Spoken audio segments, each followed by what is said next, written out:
sure hope I didn't blast anybody's ears out with that.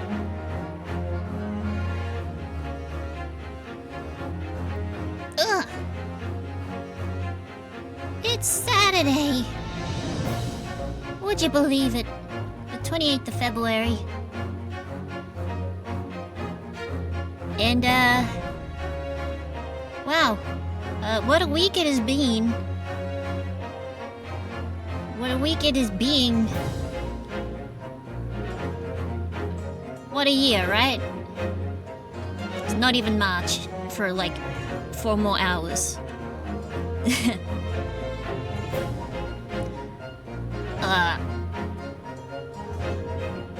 To recap what happened over the past week, my Discord account got hacked. I say hacked. I think someone grabbed like my password from one of the numerous Discord data breaches and then used it for a very low effort crypto scam post into several of the servers that I'm part of, or at least in. But I caught it quickly, at least. Still upsetting that this is a thing we have to contend with.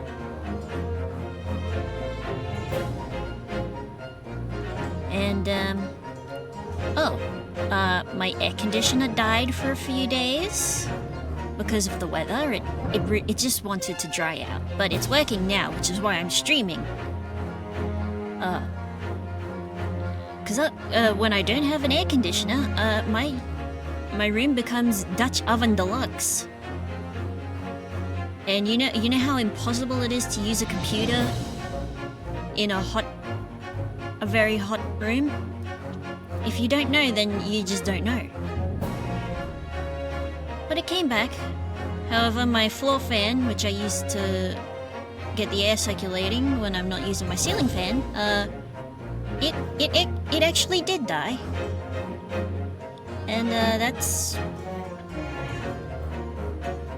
Or I should say, it still turns on. However, despite the fact that it can turn on, I could not get it to fan. I could not get the fan to fan. Which is very depressing. Well, it's saddening. But I have a spare. I just grabbed another one from downstairs. Just a spare one we had. And it's doing alright. But hey, it's Saturday. And I can stream. Last we left off, we started the Memoirs of the Clouded Kokoro. And our poor dear friend Soseki Natsume has been accused of murder yet again.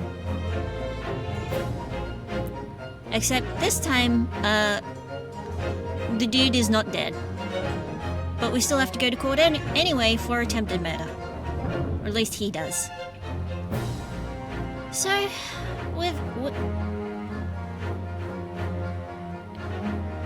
No, you know what?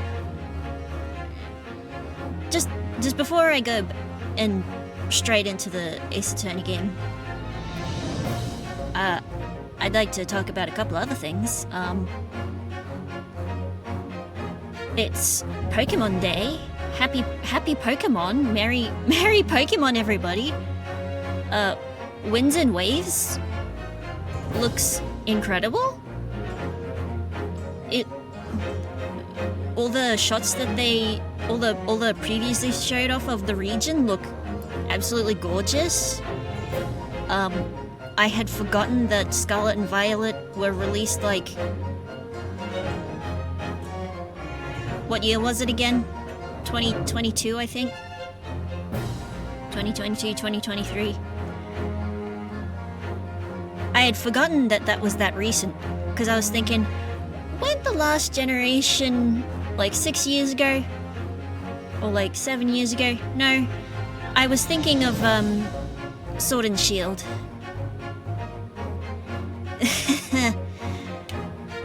But yeah, the fact that the water looks as beautiful as it does, and the like resort feel, like the water parks and stuff. I was stupidly overjoyed at seeing like Tropius being in the region. Like I was ridiculous.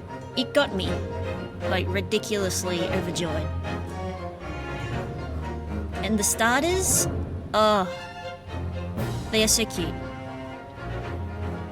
I could not decide.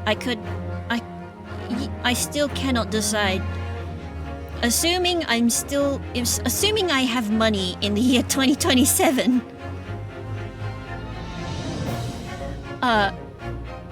And I can afford to buy either Winds or Waves, whichever one I pick of the games. Which starter do I go with? 'Cause they're all really cute. Like Pombon, which is just a little Pomeranian. Brout, which is just a bird that looks like it could kick its own ass if it wanted to, and then Gekwa, which is a leaf-tailed gecko, and I love those. And it's like, because I can't remember,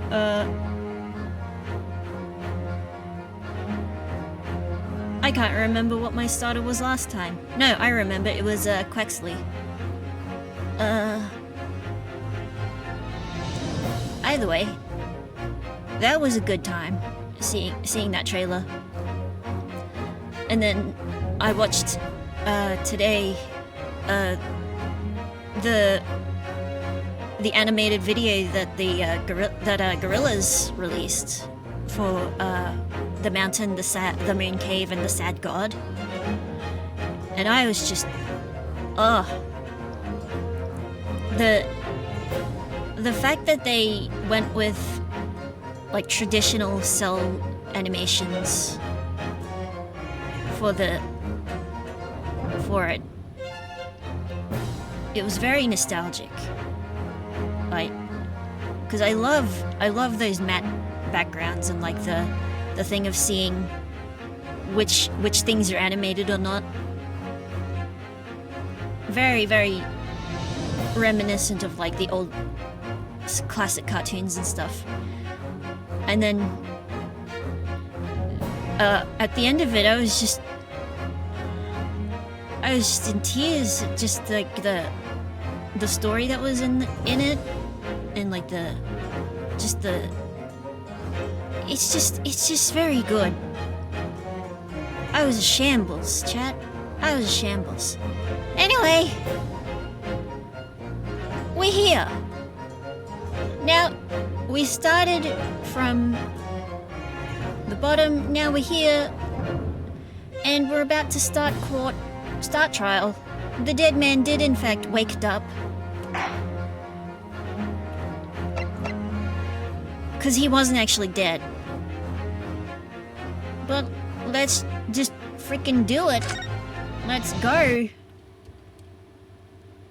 Andiamo. 22nd February, 9:23 a.m. The Old Bailey, Defendant's Antechamber. The Old Bailey. This place always makes me feel strange. I seem to get chills down my spine and break out in a nervous sweat all at the same time. Well, I didn't think I'd be back here so soon. That's my line! Good morning! Good morning, Mr. Natsume. It was only 2 days ago that I was declared not guilty here. Yes, we somehow managed to prove he didn't stab Miss Green in the back.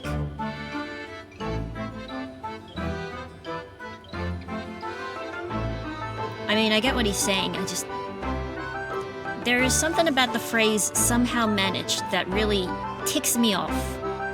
Really kinda irks me. Well, it doesn't really tick me off, it just bothers me. now this! Another morning, another murder, and here I am again in this hellhole! Can't keep coming to court! I'm beginning to think he's right. It really does seem as though he's cursed. Mr. Naruhodo, I'm afraid I have bad news. Oh! Mr. Natsume, good morning. Yes, morning. So, here we are again. Yes, again.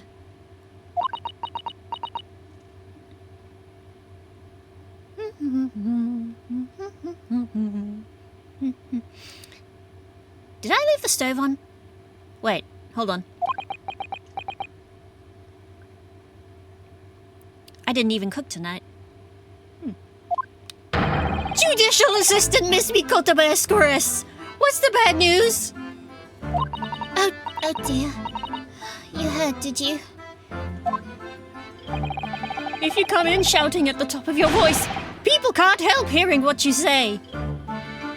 Oh, I am sorry. You've done nothing wrong, Miss Susato. Now, what is it?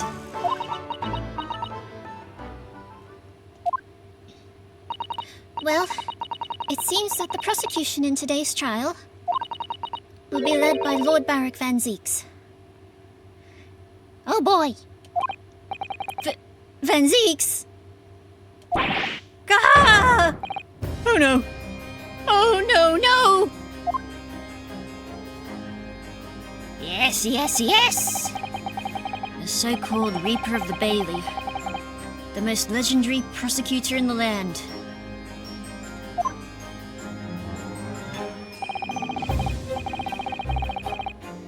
Did anybody else hear that just then? I swear I heard, like, some weird, quiet screeching. I have no idea if it was like a cat outside or a curlew. Or part of the music. In the trial 2 days ago, he pursued Soseki-san and I relentlessly.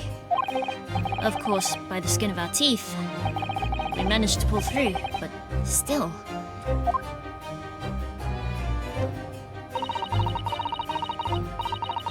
Perhaps Mr. Natsume's acquittal in the last trial wasn't the end of the matter. After all... Yes, I know what you're thinking. The legend of the Reaper that says nothing can save a person in the dock when Lord Van Zeeks is the prosecutor. Oh boy. Oh no!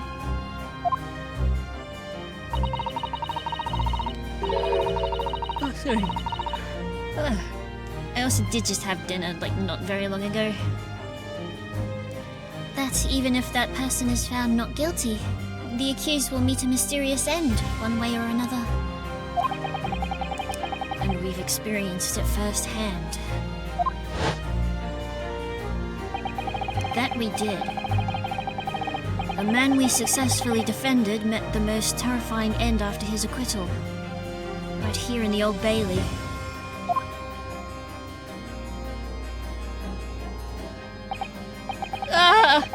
Do I have to put up with those ice-cold eyes boring into my soul again? I fear so.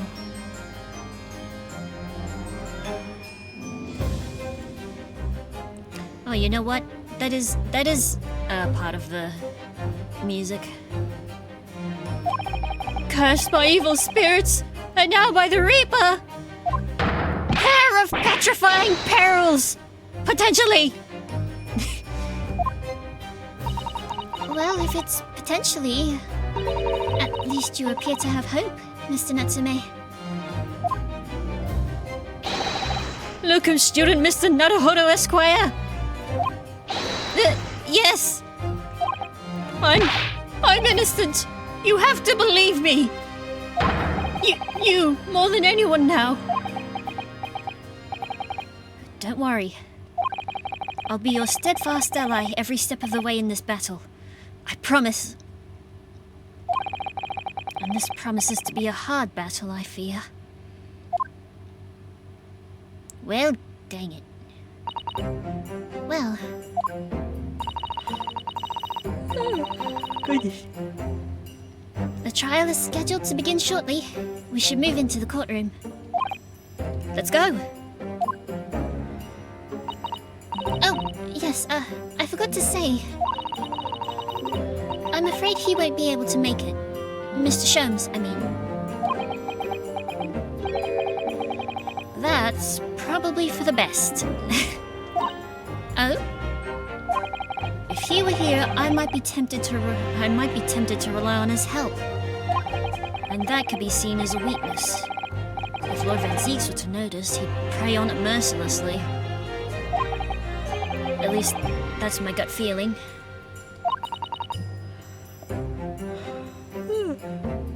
Sorry. Mr. Naruhodo. You're right. Yes, you're so right. Oh, well said. Nogun student Mr. Naruhodo Esquire. Well said. I swear on the sword at my side and on the spirit of Kazuma that it harbors, I'll show him what a Japanese lawyer can do. I'll set you free. With honor. Oh, yes.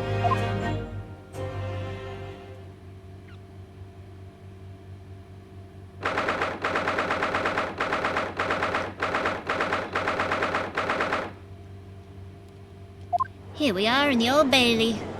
Ooh! In the name of Her Majesty the Queen, I hereby declare this court to be in session. I now call upon the counsels for the prosecution and defense to declare their willingness to proceed.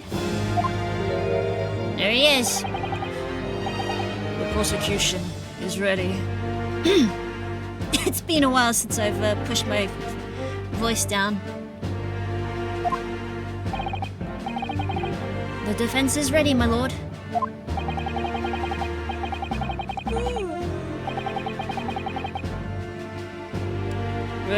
Readiness for the trial, my learned Nipponese friend, is not what the defense needs. What you need is readiness for your inevitable defeat.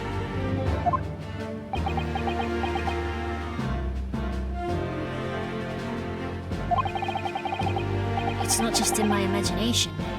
It's really there.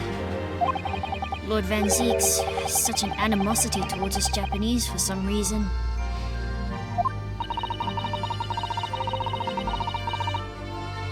It was some time ago now that he first became known as the Reaper of the Bailey, I believe. These past few years he hasn't appeared in court at all. Yet now he's back in the courtroom, though for some reason only when I'm defending. This Reaper, with his curious disdain for us Japanese, is a prosecutor shrouded in mystery. He is a riddle wrapped in an enigma.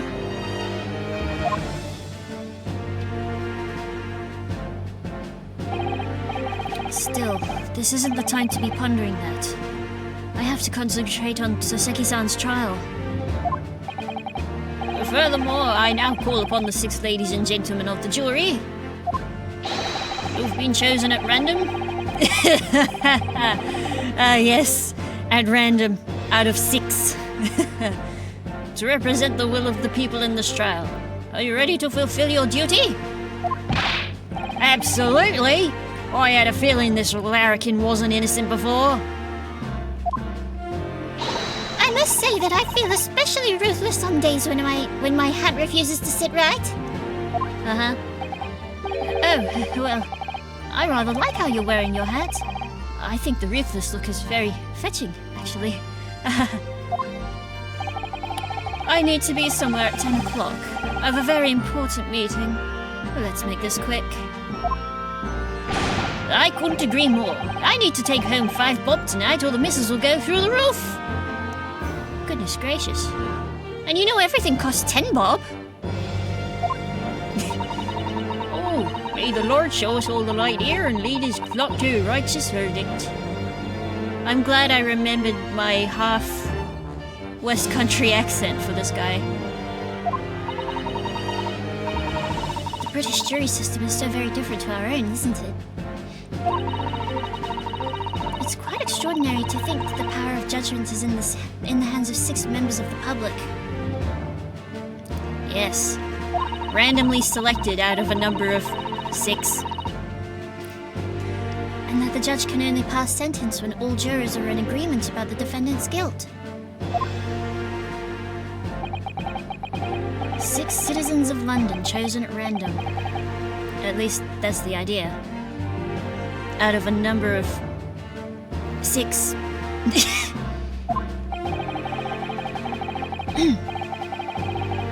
The prosecution would draw attention to the fact that the accused was on trial here but 2 days ago. Accordingly, where possible, the same jurors have been asked to return for duty today. Very well, let us commence the trial. Lord Van Zieks, your opening statement, please. Ladies and gentlemen of the jury, it is not the intent of the prosecution to cast doubt over your past decision. However, the innocent verdict afforded to this eccentric Nipponese before has had dire consequences. Did the accused repent for his wrongdoing in that affair? Far from it. Instead, he used his freedom to perpetrate a most blood-curdling crime. Namely that of the attempted murder of his neighbouring lodger, an innocent Englishman. To explain the circumstances of the crime, the prosecution calls its first witness to the stand.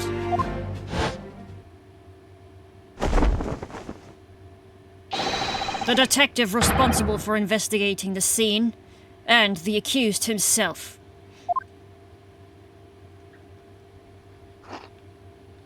Well, witnesses, your names and occupations, please. Yes, sir.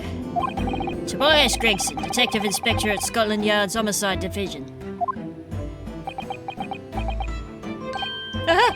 Suzuki Natsume, from the Empire of Japan. My government ordered me to come here as a student to study your language and culture. Mr. Natsume. Yes, my lord, sir. I'm quite sure I'm not mistaken that you swore an oath never to set foot in my courtroom again. He did do that, I'm afraid. I remember it as if it were yesterday. The day before, in fact, my lord, but close enough. Believe me, this is the last place I want to be. Inspector, let's hear from you first. Explain the case for the court. Right you are, sir. The incident occurred at the Garadeb household. At the Garadeb household, where the defendant has lodgings. In the ground floor room of the victim, Mr. William Shamspeare. The defendant has already admitted to visiting the victim on the night in question. Mr. Shamspeare collapsed in his room as a result of poisoning by strychnine. Ooh, that's a real poison. That's a real world poison, just like curare. He was found the following morning when the landlord, suspected something was wrong, broke down the door.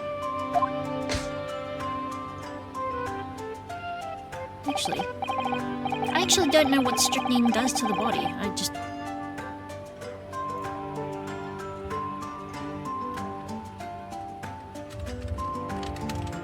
Maybe if I ask Wikipedia, it'll look less suspicious.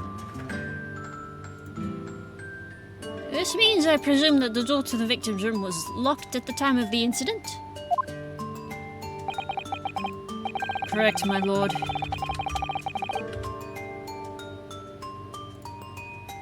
It was locked from the inside, making entry to or exit from the room impossible.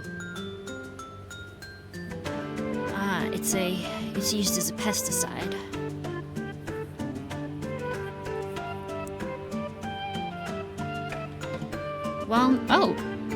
Oh, that's fascinating. While no longer used medicinally, it was used historically in small doses to strengthen muscle contractions, such as a heart and bowel stimulant and performance-enhancing drug.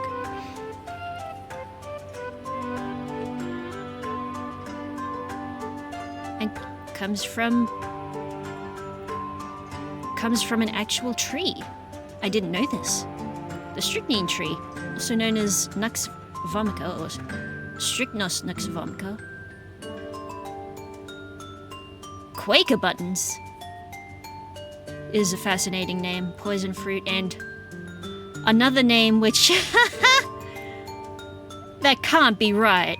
That can't be right. It must. That can't be. Don't worry about it. If you look it up, you'll see it. Don't worry.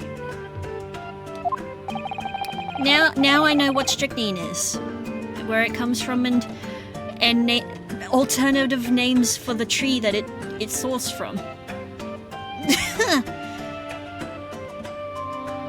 Although the victim, Mr. Shakespeare, lives to tell tale, he very nearly didn't. The man was halfway to heaven when we first found him.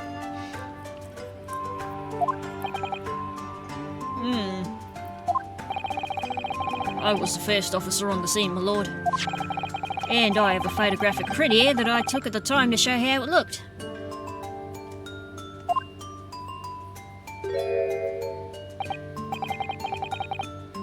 Yes, a chilling scene indeed. The man looks very much deceased. But he wasn't. That's right. Everyone present believed that's exactly what he was.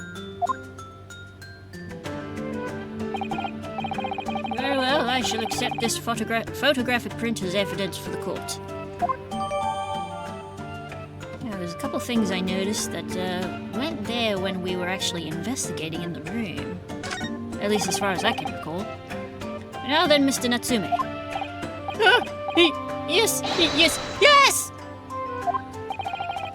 As the defendant, do you have anything to say at this juncture?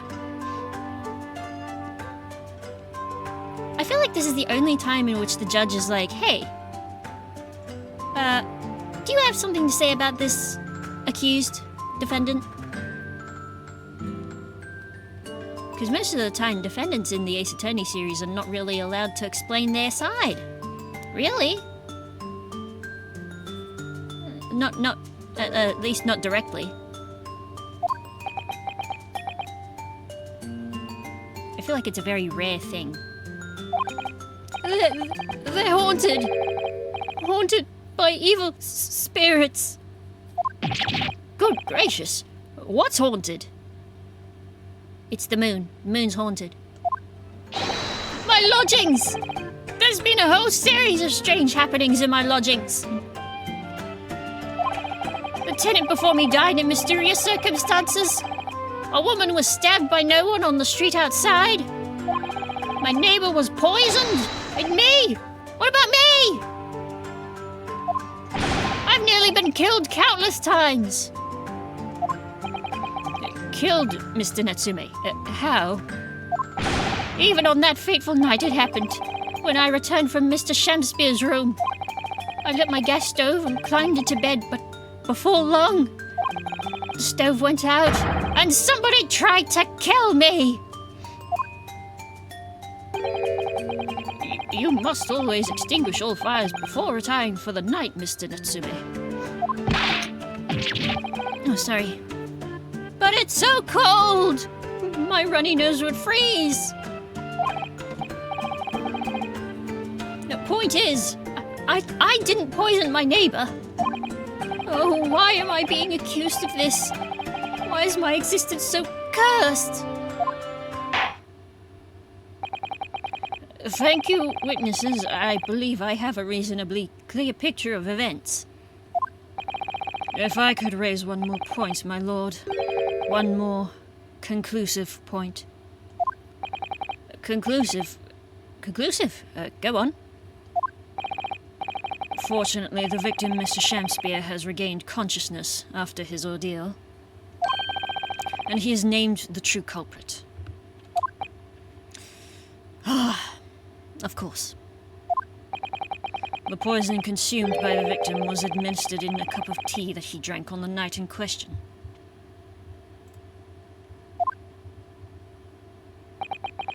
tea, my lord, that was brought to the victim's room by the accused. Uh-oh. That's not good. The accused? Good grief! Yada, yada! Order, order! Yes, that's the crux of this whole case. If Soseki-san is innocent, then why? Why has the victim accused him? Well, Mr. Natsume, what have you to say to this accusation? That evening, yes, I did take some freshly brewed tea with me when I visited Mr. Shemspeare's room, as a gift. The public water pump outside always freezes at night, so I bought bottled water especially to make it. And this is the result! Never will I touch tea again! Never! The public pump was frozen, you say? That's not information we've had before. That's new. That will do, thank you. Now, according to our laws, the defense must have the opportunity to cross-examine witnesses at least once. Therefore, I call upon these witnesses now for a formal testimony. I presume the prosecution has no objection? None whatsoever, my lord. Good. Then you will give your account of events on the night in question to the court now. Yes, my lord!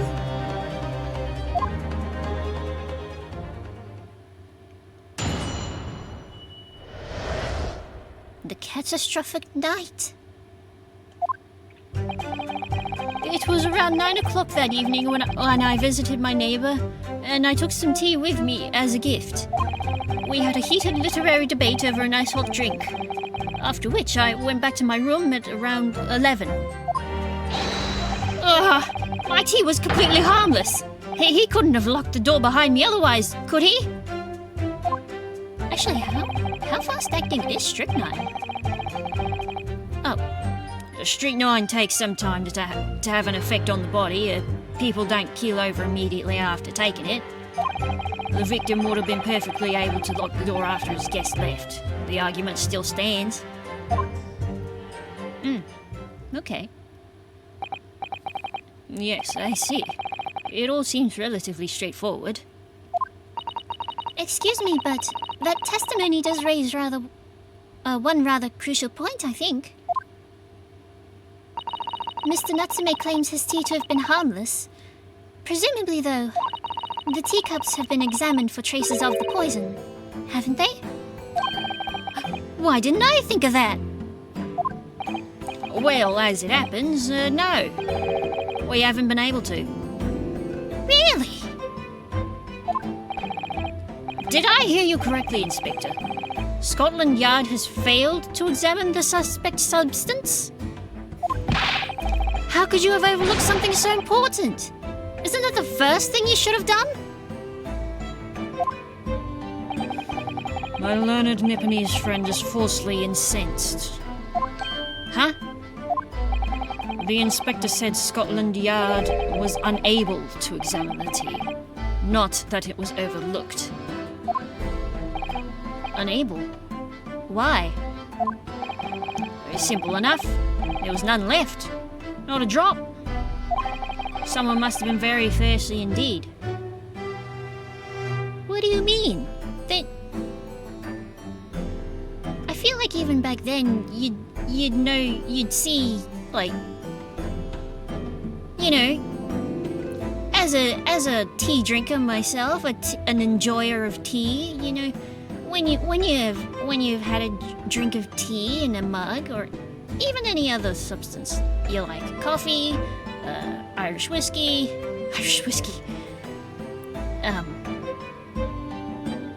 liqueurs, I mean, like hot chocolate.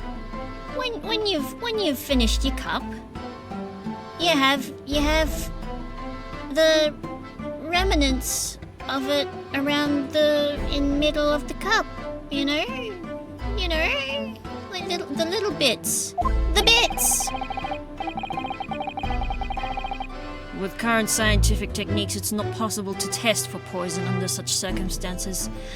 You know what? Okay, fair. I was thinking too fast for my own good. Again. We only need a drop, but that one drop does actually have to exist, funnily enough. So what? Were the cups dry? But even then, when a cup's been used and dried, and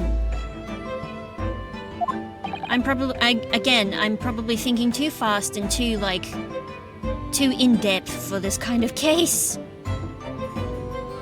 because Ace Attorney isn't always the most scientifically accurate when it wants to be. Lack of examination notwithstanding. It appears nothing other than the tea passed the victim's lips on the night in question. Now that I can object to, because that fucker bit into soap. I'm pretty sure. I will be clear. Although I have played this case before, it was a long time ago, and I don't remember any part of the the court proceedings. So I don't remember anything about the. So yeah, don't worry about it. The matter's clear anyway. Cast your eyes over the jury, my learned friend. What? You can see it in their faces, I'm sure. The recognition of the accused's guilt.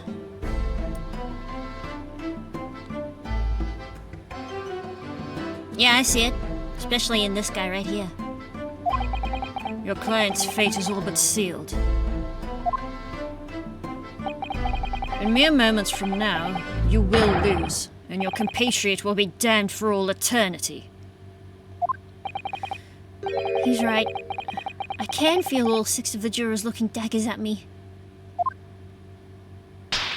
Gotta slap that face! But I can't let them beat me down. I won't. Counsel for the defense, proceed with your cross-examination. Sorry. Just heard a car outside go vroom! Yes, my lord.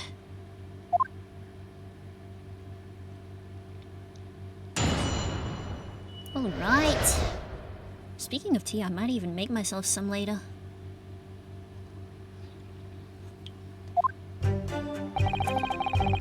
It was around 9 o'clock that evening, and I took some tea with me. Okay. Hold it! Were you and your neighbor good friends then? No! We weren't friends! Not at all! Not at all! Never! Ever! A simple no would have sufficed. Then, why did you decide to pay him a visit? Mr. Shakespeare fancies himself as having great literary knowledge.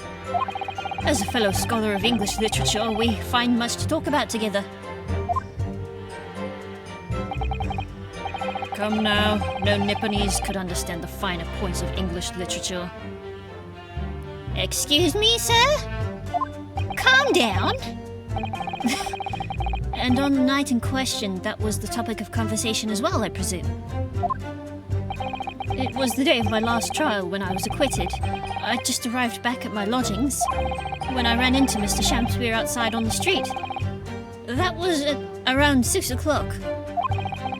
We exchanged 1 or 2 pleasantries, but it soon turned into a heated discussion. He was on his way out at the time, though. So I promised to visit his room that evening at 9 to continue our debate. But did I have any ill intentions? No! Not 1! Not 2! Not any! Not at all! Not 4! And 5 is right out! I wish I could remember that whole bit right now. Never! Ever! A simple no would have sufficed, I feel. Then tell the court what did happen when you visited the victim's room.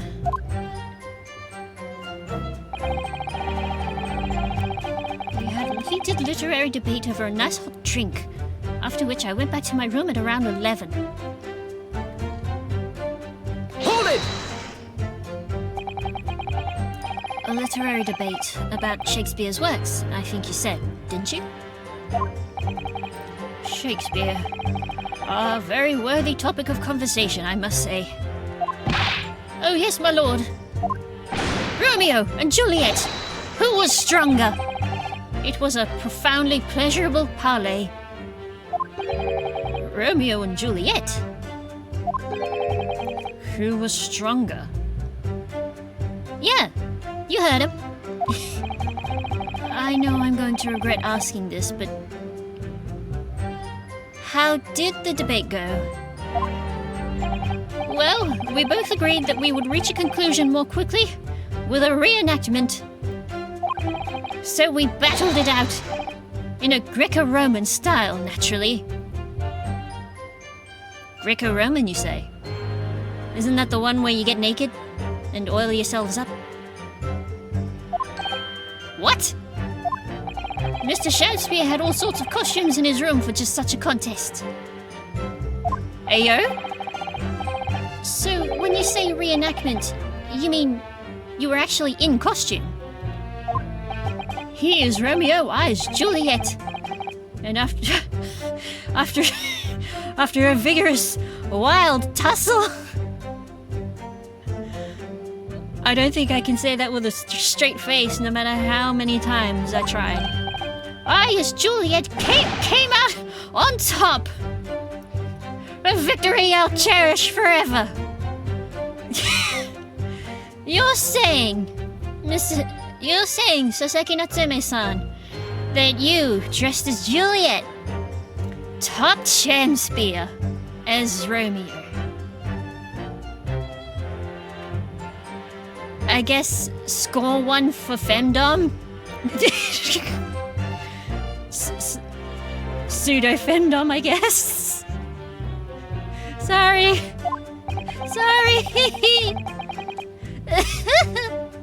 I dare not imagine the terrible scene of carnage.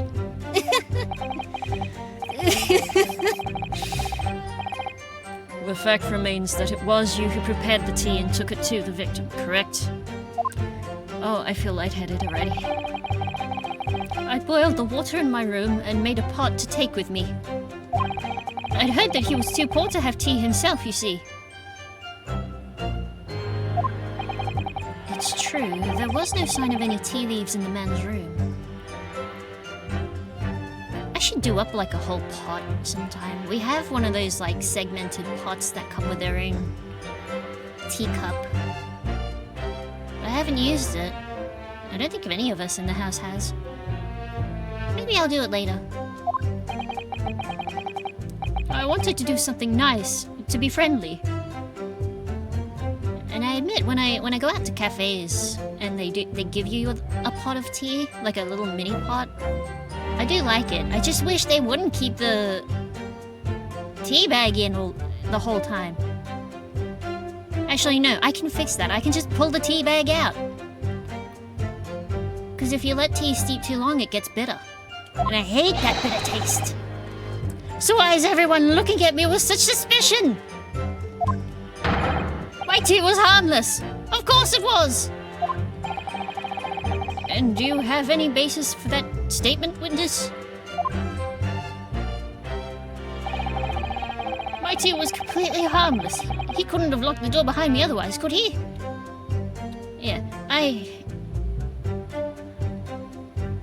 apologize if I go on a few too many tangents while I'm playing this game, because I am weaning off one of my medications, so that may be a thing. I'm a few days in. And, for the most part, I don't feel that bad, honestly. Hold it! Yes, there was not a drop of tea left in the victim's room anywhere, was there? One thing is that my heart has stopped having palpitations during the day, which is great! That's correct. Anyone would think the fellow had never had a pot of tea before. He must have licked it dry. I do not want to think about that. That's a terrible mental image.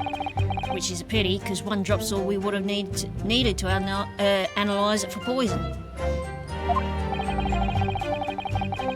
And you say that you returned home to your room at 11 o'clock, Mr. Natsume? Yes, definitely. By heaven and earth, I swear it. The landlord was able to verify that, as it happens. Yes. He confirmed that the defendant went back to his room at 11 that night. Yes, because he paid attention to the gas pipes. Which meant that he didn't need to be going up and down the stairs, especially given his bum leg. And how was the landlord able to attest to this? Oh. Same brain cell. He said it was the lamps, I believe. The lamps, Inspector. When tenants return to their rooms and start using gas, the lamps in the other parts of the house flicker. Yes, Mr. Garadeb seems to pay a lot of attention to the comings and goings of his tenants. There's only one key to Mr. Shamspeare's room. I know that for certain. So he must have locked the door himself, from inside his room. The victim has confirmed that to be the case, yes. So I'm right. My tea was harmless. Completely harmless. If you take poison, you die. Everyone knows that. Not all the time, but sure. It's not that simple, I'm afraid. What do you mean? I mean, if you think about it, anything can be a poison. Water toxicity is a thing. When you drink too much water and you literally wash out all of the electrolytes in your body.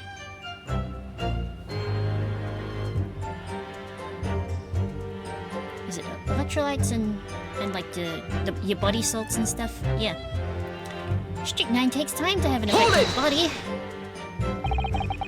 How long does it take for symptoms to appear then? According to the coroner I was speaking to at the yard, about 30 minutes after the poison's consumed. And then the victim suffers violent convulsions, cramping and stiffness, and eventually dies from asphyxiation. Yeah, that's actually what I got from the Wikipedia page I was looking at. So there's a 13-minute interval between when the poison is ingested and the onset of symptoms. There does seem to be a lot of different types of poison in the world, that's for sure. Oh dear. Death by poisoning again. It's always so awful. 30 minutes is a long time. Certainly long enough for the victim to have locked the door behind the accused after he left. You can't deny that. And it further degrades Soseki-san's alibi. I have the medical report from the doctor who examined the victim here, my lord. Spells it out, really.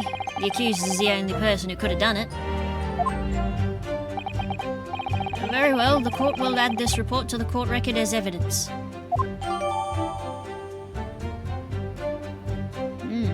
We should have a look at that. Yes, I see it here. Delayed onset of symptoms. Great!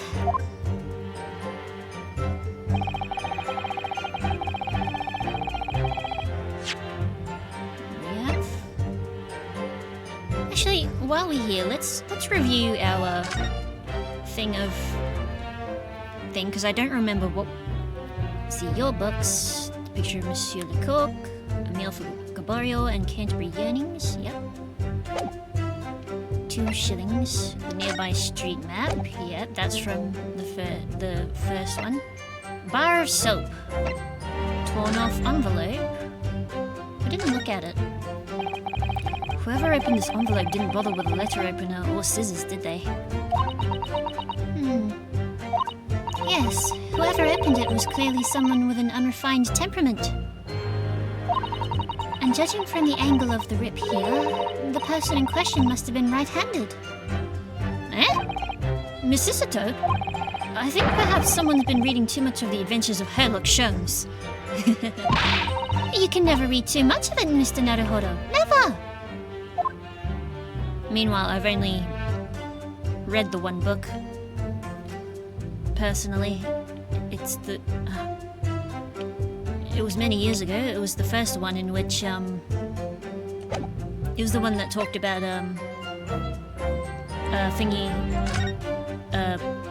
meeting, Mr. Holmes. Aha! This must be the cup that Mr. Shakespeare was drinking from, then. It's stained on the inside. A stain! Tea does that, I'm afraid. Even green tea. Oh, really? I've never noticed before. Oh, that does remind me. We do have a I think Mum or my sister bought like a thing of matcha the other week. And I don't think anyone's tucked into it. I might have some of that. I love matcha. You've never noticed? Well, I never leave it in the cup long enough to leave a mark. I like to gulp it down. What, and burn your esophagus? Drink tea while it's hot. That's the Japanese way, isn't it? Oh dear. So many people seem to have the wrong idea about our culture. And most of them are Japanese.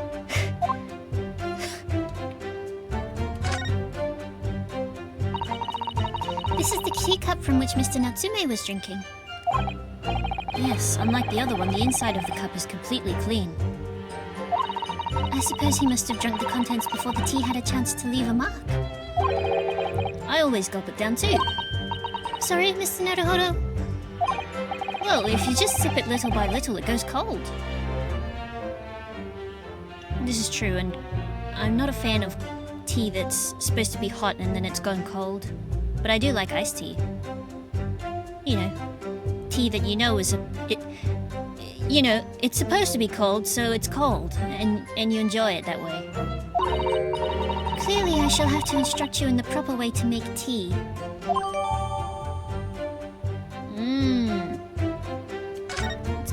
It's good then that I remembered to examine that.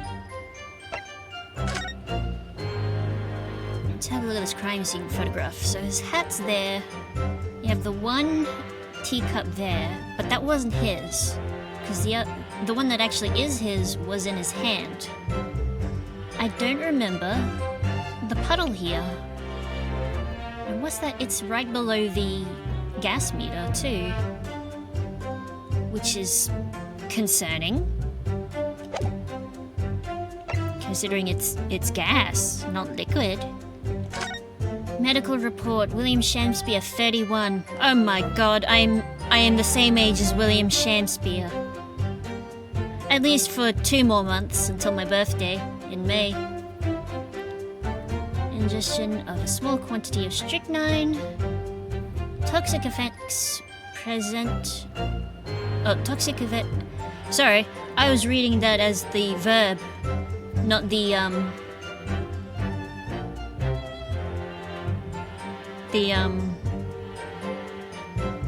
other grammatical thing. Toxic effects present 30 minutes after ingestion. High likelihood of substance having been mixed with the tea the victim was drinking, but no sample could be obtained for testing. Conclusions. The poisoning incident occurred at around 1:30 a.m. on the 21st. Assessed from victim's pocket watch, which appears to have broken when the man collapsed after the delayed onset of symptoms. No container for the poison was found at the scene.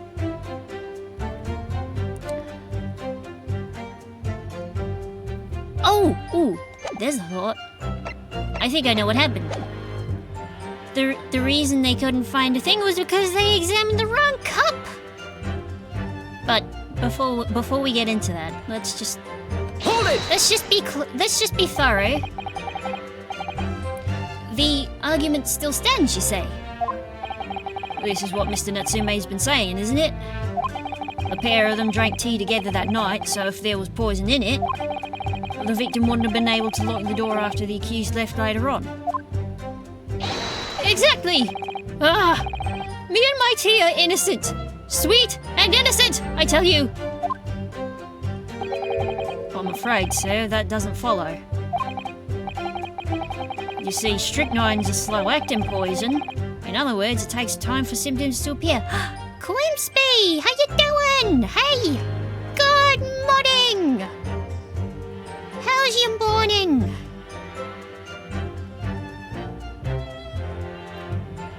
Are you having a good morning?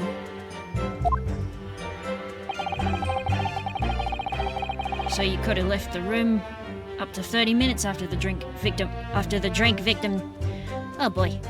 Up to 30 minutes after the victim drank the tea. Existing, but I legit just woke up. That's understandable. I also overslept today, and I ended up waking up at like just before 3:30 p.m. And as long as you did that, Mr. Shamspeare could have locked the door after you'd gone. But no! We drank the tea straight away! Oof. Yeah, it was a bit oof. But I am weaning off of one of my medications, so that's... It's not helping, but it's not hurting either, honestly.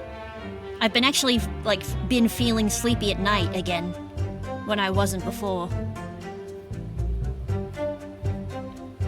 And I'm feeling a couple of other, improvements from not being on 2 medications at once.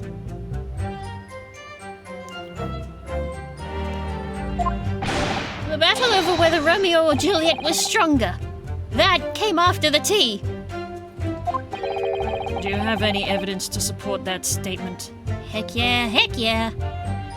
It's good. And I'm glad that it's not I'm glad that I'm not having any adverse reaction to being off of one of my medications. 'Cause I remember the last time I weaned off of a medication. I said this on Blue Sky. It made me feel like one of those water tube toys, where you hold it vertically and it tries to fall into itself. That was how Defend the Vaccine made me feel going off of it. That's also how it made me feel going onto it. Originally. But this was 10 years ago now. 10? No, probably not even that. No, closer to 7. 7 years. Because I remember why I was going off of Defend the Vaccine. Mood, felt that with my ADHD meds. True. Although Vyvanse for me has been doing pretty well. It's just the way it and my Lexapro, I think, were being together. But at this point, I feel like I don't need the Lexapro anymore, because now I have ADHD diagnosis, ADHD medication. I do better on Concerta, but my insurance only covers just base ass Adderall. Oh, damn. That sucks. Yeah. Man. Medical institutions. What the hell? Yeah, and I've been seeing that there's been a real big fuck up in the US over ADHD medications as well. A fucking up over ADHD medications, and it just sucks. Because there was that one point where they were like, we're not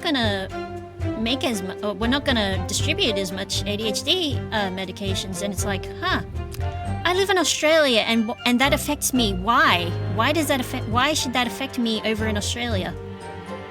But also, why should that affect anybody? Why should you be not,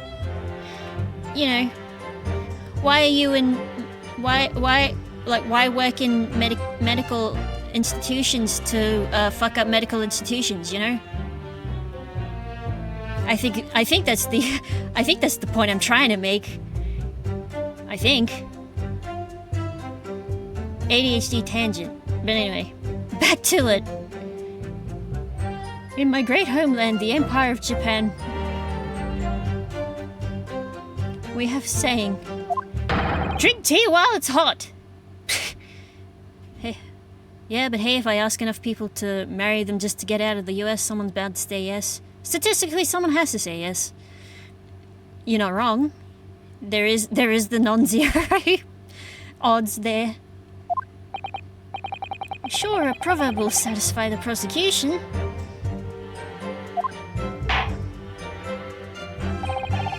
I'm afraid there's no conclusive proof to support the defendant's assertion. On the contrary, there are sufficient grounds to infer his guilt in this matter. No! That's the extent of their testimony, is it? If I could voice a personal opinion, Mr. Naruhodo. Of course, go ahead. Mr. Natsume is arguing for his innocence so adamantly and so persistently. Yet Inspector Gregson just brushes what he says aside. It's really quite infuriating. I agree.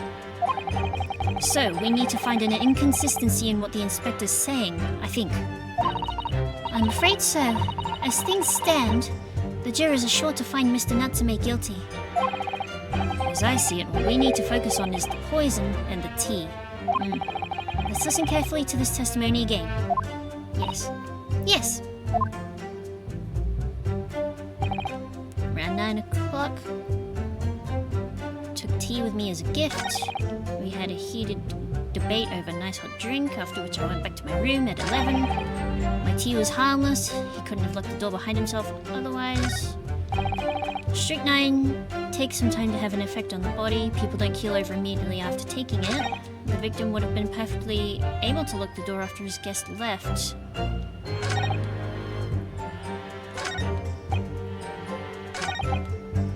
Okay.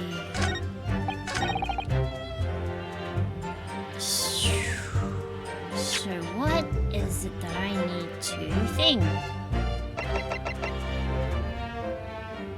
Because I examined the teacups before and that had a thingy that changed the nature of it.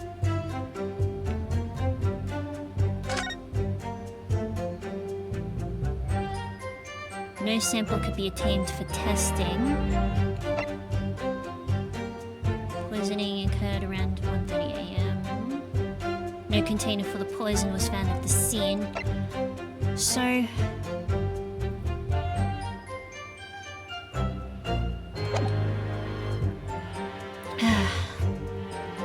trying to remember. I'm trying to think. What is the thing... The victim would have been perfectly able to lock the door after his guest left. Wait. The poisoning incident occurred at around 1:30 a.m. So, in which case they would have had to... They would have... no, okay. I'm understanding again.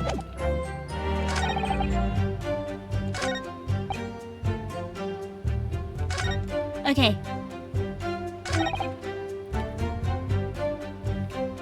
He would have been able to perfectly lock the door after his guest left, but the guest... But, okay. I'm having... the... 9 o'clock, Soseki went to his house. Went to his apartment. He left at 11. Which means if this medical report is correct, that the poisoning occurred at 1:30 a.m., then that can't be right. This can't be right. But my question is this... Because you know me, sometimes the tea was completely harmless. He wouldn't have been locked the door behind me otherwise. I want to say...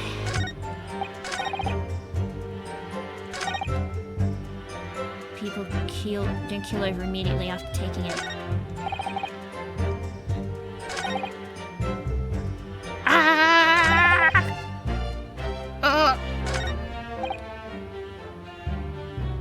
people don't keel over immediately after taking it. The victim would have been perfectly able to lock the door after the guest left. Yes. But, like, 2.5 hours after the fact?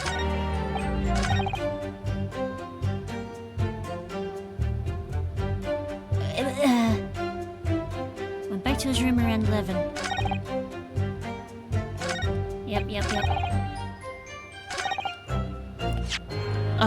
Hold on. Let me just thingy this again, just so I'm sure. How long does it take? 30 minutes after the poison consumed.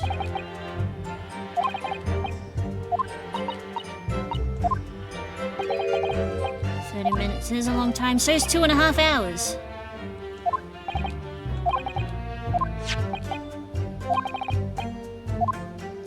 Okay.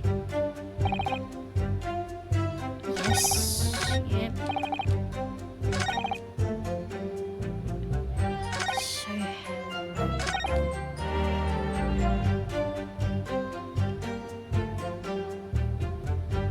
I'm so just like worried, like... Okay. No, I gotta be confident.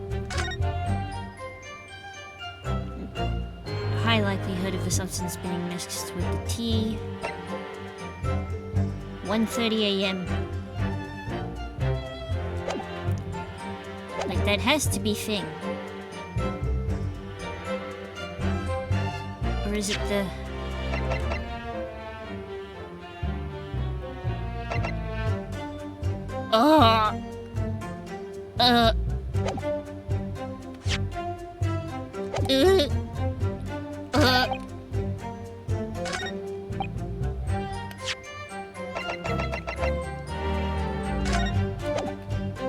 Objection! Well, that wasn't it. Sorry, Counsel. You done goofed up. Well, I was just playing devil's advocate. Yes, you do appear to have something of the devil in you, Mr. Naruhodo. Wow. Says the man merrily dishing out penalties. Am I wrong?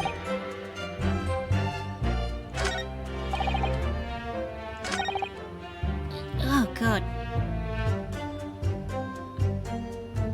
So I feel like I've confused myself to a point as well. I need to... I'm going to look up a spoiler-free guide because I'm just like paralyzed by...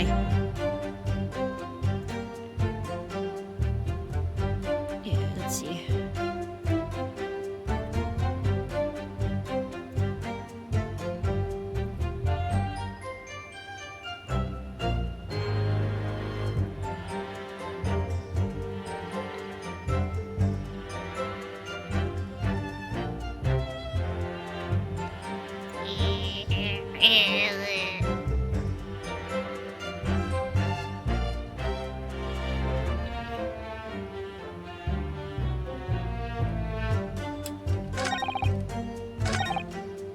Okay.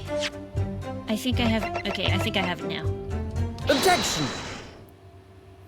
This one the guide I have keeps the answers blacked out until I put my mouse over them. So I don't thingy them. I don't rely on them too much. Mr. Natsume, you say it was 11 p.m. when you left to return to your room, correct? Yes! And Inspector Gregson, can we rely on the information in the medical report unconditionally? Of course we can. There's no problem with that report, Sunshine.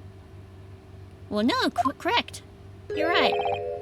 Actually, I think there's a very big problem.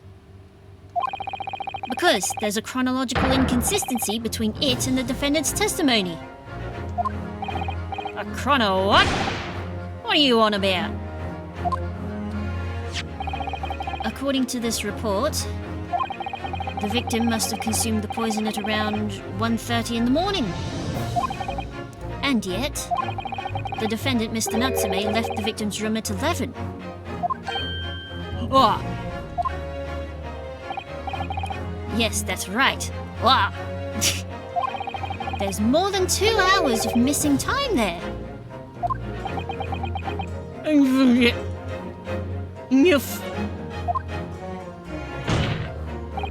In other words, if there was poison in the tea Mr. Natsume brought to the victim's room, how could the victim have fallen ill to it 2.5 full hours after the defendant left?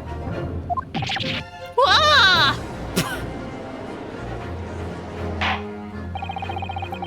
The defense's argument is entirely reasonable.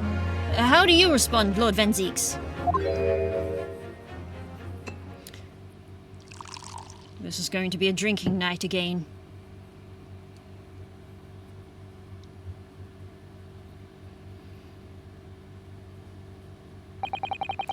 Pray forgive the discourtesy if my mind has wandered.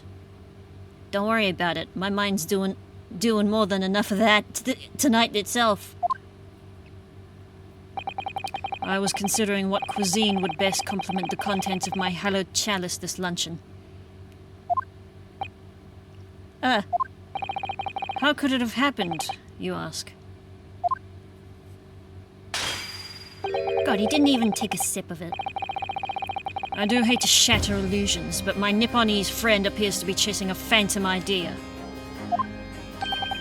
A phantom? No, that was Dual Destinies. Is it so hard to imagine that the victim drank his tea after the accused had left? For example, at the time stated in the medical report? Yes, at around 1:30. Objection! Mr. Natsume brought the tea with him to drink together with his neighbor. And in Japan, there's a well-known saying. Some like it hot. Drink tea while it's hot. Objection! And in my country, there's an even more apt saying. There is nothing more refreshing than cold tea. Iced tea. The point is, if there was such a long gap, there may be other ways to explain how the victim came to be poisoned. Other possibilities. What sort of possibilities, Counsel? I don't know! Well, for example, the man could have had another visitor. Another visitor? That's a very bold assertion, my learned friend, from someone who has nothing to substantiate it. Or the victim could have taken the poison of his own volition. You suggest this may have been a suicide, Counsel? Or an attempted one, at least? Objection! Mr. Shamspeare has categorically denied suicide. The idea can and must be discounted. Objection! Fair enough. But he could be lying?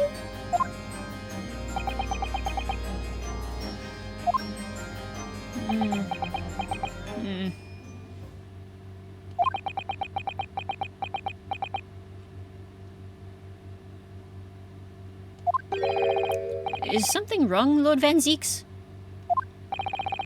I was listening to the sound of the carriage pulling up outside the courtroom. Oh. Pray forgive the discourtesy. Carriage?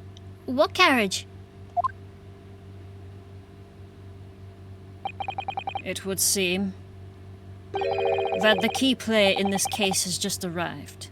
Oh boy! Hold it!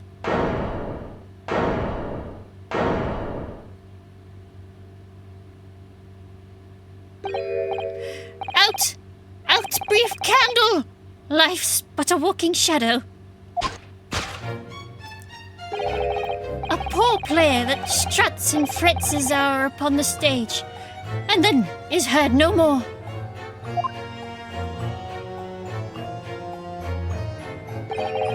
It is a tale told by an idiot, full of sound and fury, signifying nothing.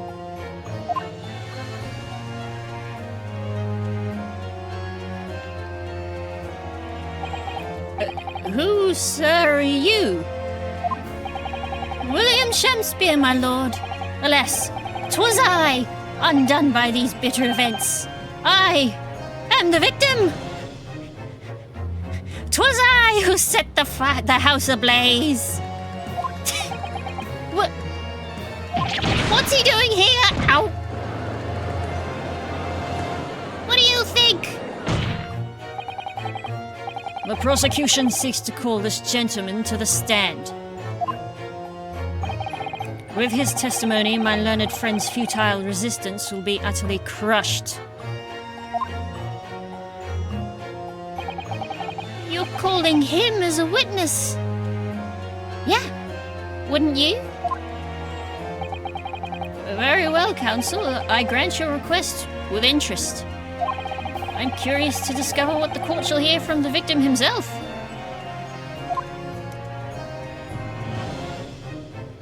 I do like this dude. He's really funny. Happy am I, Shakespeare, to regale thee with my tale of woe, my lord. But I still have my own tale to tell. My own tale of worse woe.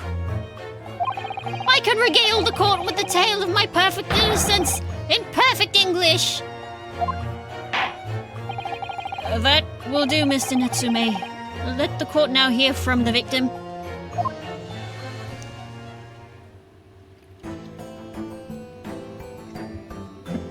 Oh, and this guy. Alright, so that's Mr. Shakespeare. But who's the other man beside him? Yes, I feel sure that we've caught a glimpse of that man before.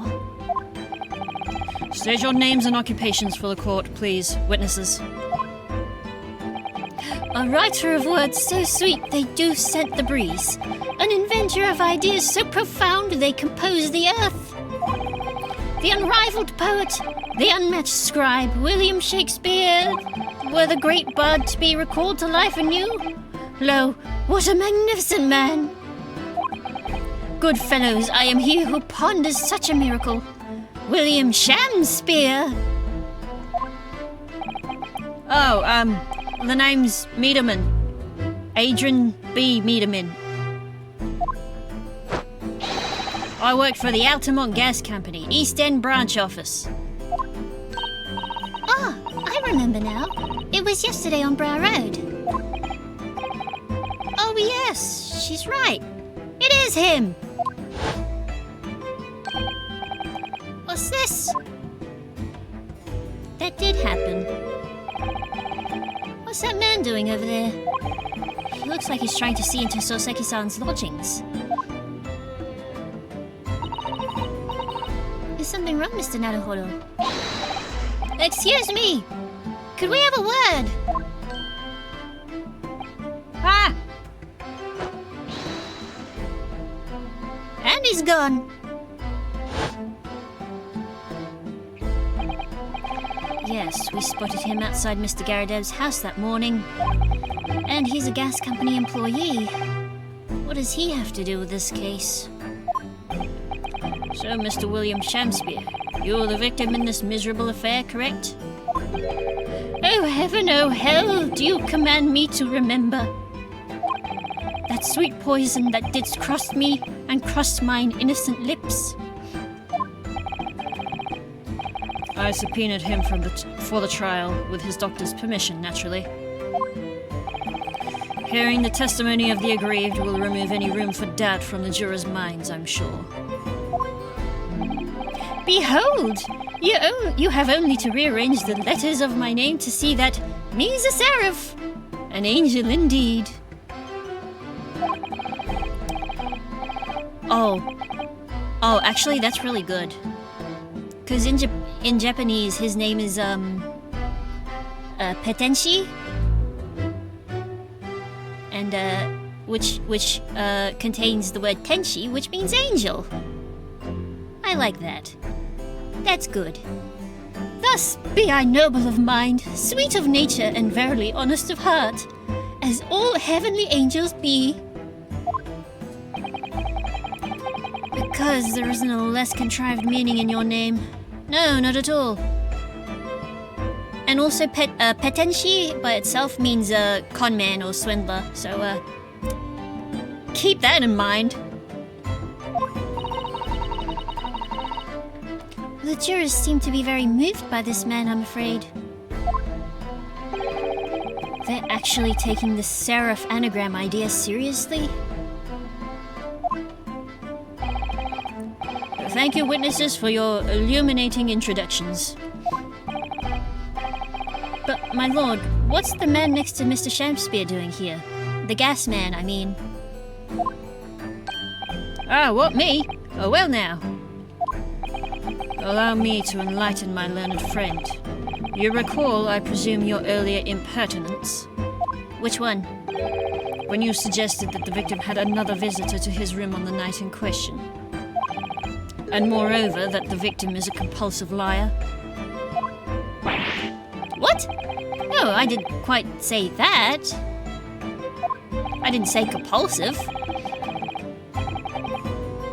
This young chin-stroker is here to controvert your wild claims. Conclusively. Is that not so, Mr. Meterman? Hey, hang on. No, I'm just here. I'm just standing here. I hereby call for your formal testimonies. You will tell the court as lucidly as possible what happened on the night in question. One may smile and be a villain. Yes, it doth pain me, but let the truth be spoken. The truth of that wintry night of my discontent.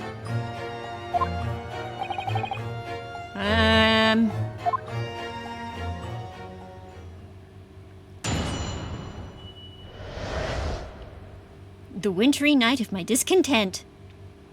Oh, is that also a Shakespeare quote? Because I know this guy's been quoting Macbeth. At least as far as I could tell. Unfortunately, in my high school, we studied Taming of the Shrew specifically. The snow lay about. My neighbour did cometh in the evening, bearing a gift of tea. But marry, bitter was his drink, and when he left, I did fall prostrate upon my table. 'Twas the tea alone did pass my lips that late hour, naught else. I was outside this bloke's window in the freezing cold all night, keeping an eye on his room. No one else visited his room but that short little round-backed eastern fella. And you know this because... Wait, what did you say? You were keeping an eye on Mr. Shakespeare's room all night. That's right. Of course the bloke's window's all but blocked up, innit? But there's a little gap in the bricks where you can see into the room. So I spent the night trying to keep my teeth from chattering as I peered in through that. The question is, why? Ah? Well, now that's because he's on my list. What a piece of work is a man! Wherefore wouldst thou not stare in wonderment? Remember, kids, wherefore means why. Not where. Why. What are you talking about? This buzzing busybody hath not part in this play. Plep. I pray thee, pay him no heed. Make no more ado about his tedious words. What'd you say about me? Calm yourself. This court is concerned with what happened on the night in question. Nothing more. Indeed, that is so. And as the testimony we've just heard clearly reveals, there was no one other than the accused present at the time who could have carried out this crime. Ha!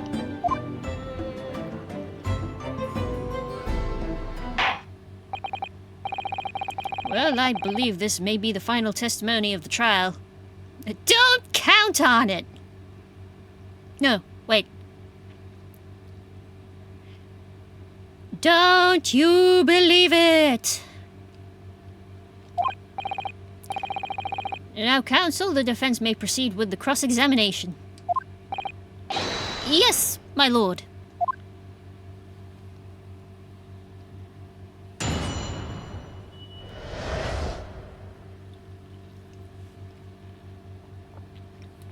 I tell you what, I love his dumbass grin here. It's just a very, very good shape of face. The snow lay about. My neighbor did come up in the evening. To be clear, by neighbor, you are referring to the defendant, Mr. Natsume. Oh, indeed, sire! Perchance thou wouldst that I call him the man from upstairs? No, I know that's a reference to something.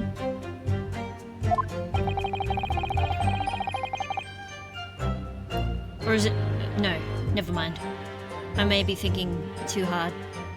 And at what time did the mustachioed Nipponese visit you in your room? I think that may just be a phrase for, God. Otherwise. Our meeting was promised for the hour of 9, and lo did he come, to tender a gift of fragrant tea. Details which are in accordance with the defendant's own testimony, yes. And we were broiled in such a literary debate as history hath not seen before. By which I presume he means... Their discussion about who was the stronger over Romeo or Juliet. I, Shakespeare, did play the part of young Romeo, whilst my neighbour played the fair Juliet. Each of us dressed as would our characters be, to bring weight upon our merry experiment. Yes, Greco-Roman style. I dare not imagine the scene. My apologies, everyone. Frailty, thy name is woman! Canst thou imagine how dismayed I was? Yes, I had heard of the Eastern art of jujitsu, but... ne'er did I dream 'twould be a skill practiced by the comely maiden.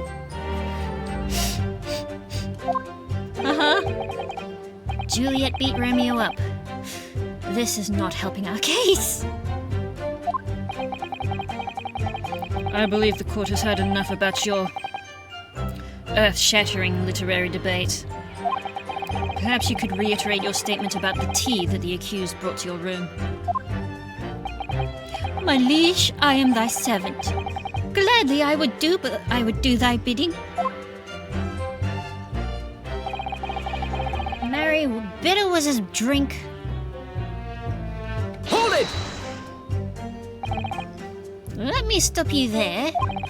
Mr. Natsume left your room at 11 o'clock, but it wasn't until after 2 that the poison made you collapse. That amounts to more than 3 hours of missing time.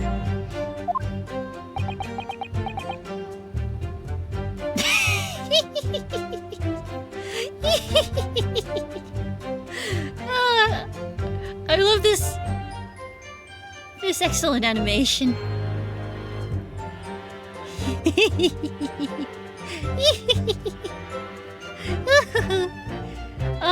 It's delightful. If the defendant had really put the poison into your tea, that 3-hour window of time is something you're going to have to explain. Gladly. 'Tis an easy task. What? I did drink of the tea, not while my guest didst tarry, but after he took leave of me. Faith, 'twas stone cold, but at 1 hour post midnight, verily were my lips parched. Objection! That doesn't sound normal.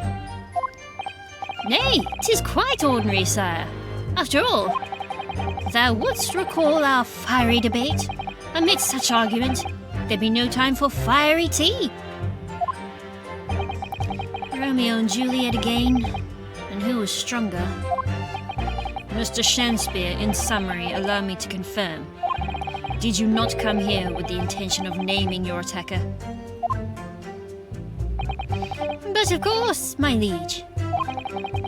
'twas the stooped lover of words did attempt to shuffle me off this mortal coil. We all know what that means.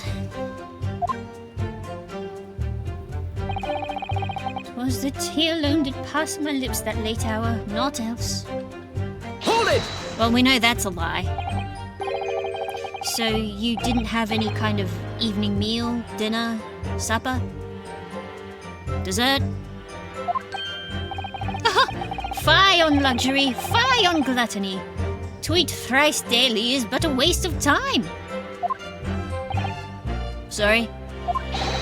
I would that my belly were full, no more oft than the sun doth rise.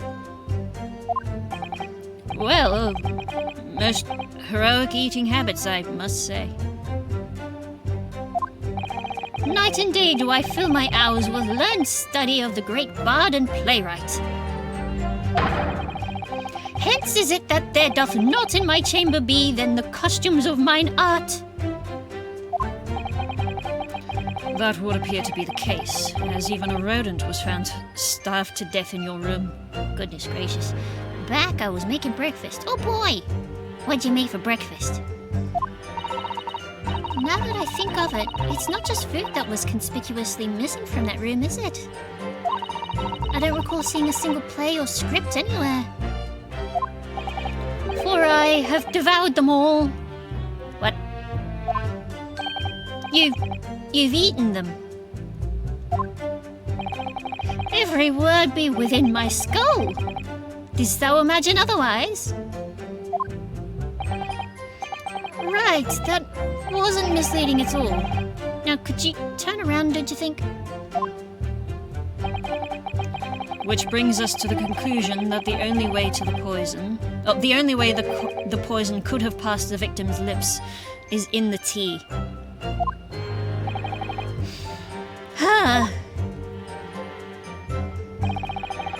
was outside this bloke's window in the freezing cold. Hold it! But the windows of that house have all been filled in. A historical artifact of the now defunct window tax. Yeah, you're right there, all bricked up horribly. But as it happens, there's a little part of the brickwork at the bottom corner that's been opened up. I was looking in through that gap. Yes, there were a few bricks loose, weren't there? And for some strange reason, a couple bars of soap lined up on the ledge outside as well. I don't like going around poking my chin in other people's business, especially on freezing cold nights. But them's my orders, so that's what I'll keep doing, as long as there's breath in my body.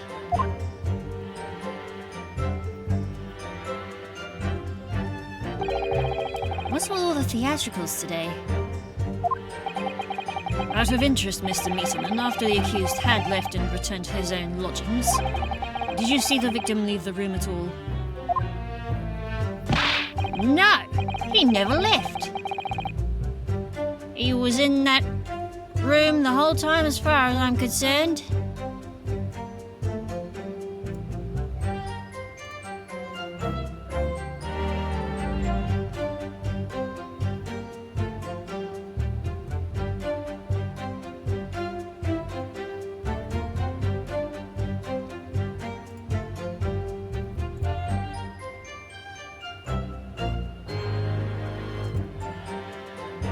One moment. Oh, you did too. Welcome to my chat, Nancy Angel. It is a shame that you're only following me on Twitter because, I don't really do streaming stuff on my Twitter anymore. It's all Blue Sky side now. I just keep my Twitter for Vocaloid posting. But thanks for the follow thanks for the follow at least. I do appreciate it.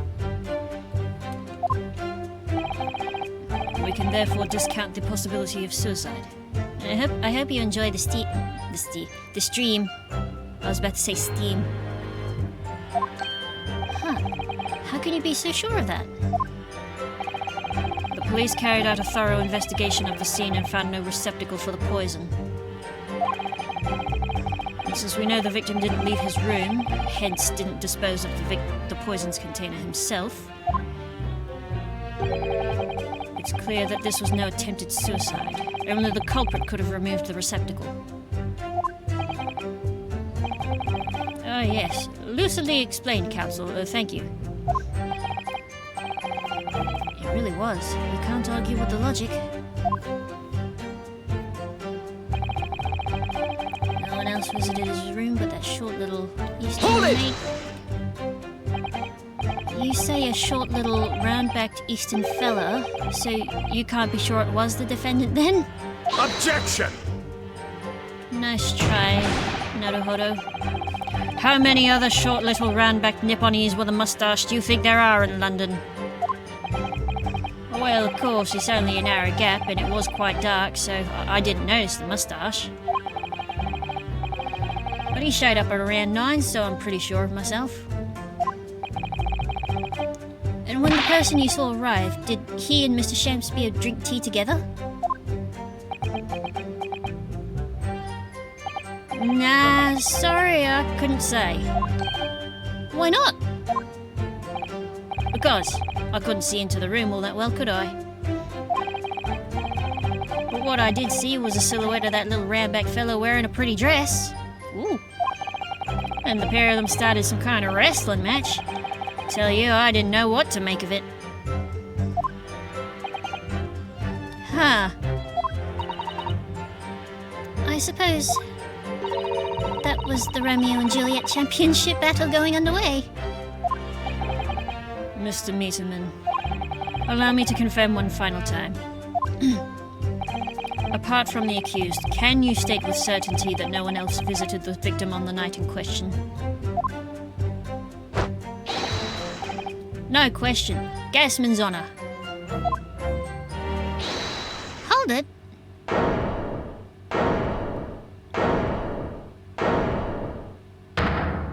Ah, hold it! My lord! Mr. Fairplay! Goodness me, yes, Mr. Foreman. I kept my mouth shut and listened up to now, but this has gone on long enough. Are you all with me? Yes! Are we to understand that you ladies and gentlemen of the jury are in agreement with one another? That you've reached a unanimous decision? 2, right we have. Are you all with me? Yes! Wait, no, the defense isn't in the middle of cross-examination. To be honest, I was holding out a bit of hope for you, young man. Especially after you identified those few hours that followed the accused leaving the victim's room. Yes, the 3 missing hours, as you put it. But in the end, what difference do they make? None as far as I can see. And since that is now apparent, there's really no reason to delay our decision any longer. Like I was saying before, if I don't take 5 bob home with me tonight, the missus will blow her top. Oh, what was that? Sorry, I didn't quite catch what you said. Very well, let the court be apprised of your decisions.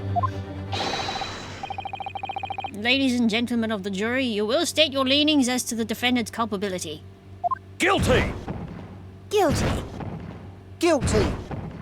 Guilty. Guilty. Guilty.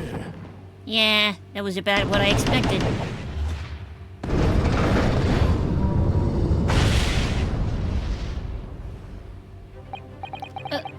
All of you? Well, it would appear the jury is indeed unanimous. Well, dang it. So, this time at least it seems justice will be done. All's well that ends well, as they say. This calls for a toast, I feel. To the guilty being punished. Ugh. Wah! Ooh. Get up, Mr. Naruhodo, please. isn't over yet. Oh, what do you mean, Miss Susato? Yeah, we still have the thing we can do. What about the information I found in this encyclopedia of British law that I have? The obscure right that belongs to the defense in these situations. Remember? The what? A summation examination. Yes. That's right. We don't have a jury in Japanese courts, of course. But here in a British court of law, if we can reverse the decisions of a majority of the jurors, we can force the trial to continue. That you can. This trial can't end now. It's far too early for that. Whatever it takes, I just can't let that happen. Excuse me. The defense moves to invoke its right to a summation examination, my lord. Why am I not surprised at my learned Nipponese friend's inability to admit defeat? You choose to cling desperately to some archaic rule you barely comprehend, instead of accepting the truth. Certainly no other defense counselor in recent times has exercised the right to a summation examination. Because they all know that once the jury's mind is set, it cannot be altered. Never mind the fact that we used it to great effect in the adventure in the first version in the first game, or I should say in 1.4. Nevertheless, the right remains and must be upheld. The defense counsel's request is granted. This court will proceed with a summation examination, as outlined in the Encyclopedia of British Law. Thank you, my lord. Are you and your fellows prepared, Mr. Foreman? Oh, believe me, my lord, we know all about this young lad's tenacity. And we're ready for it. Very well. In that case, ladies and gentlemen of the jury, I hereby call upon each of you to state the grounds upon which you find the defendant guilty of the crime for which he stands accused. Oh!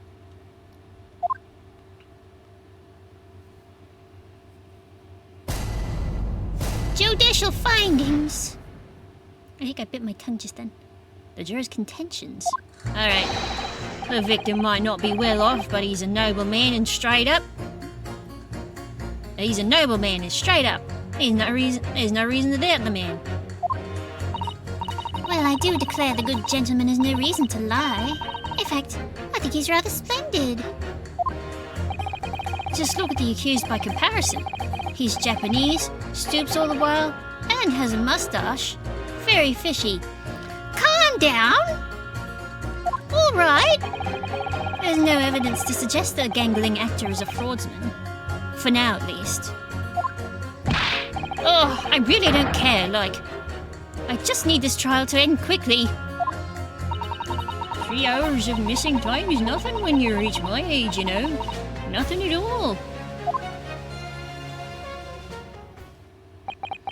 I knew it.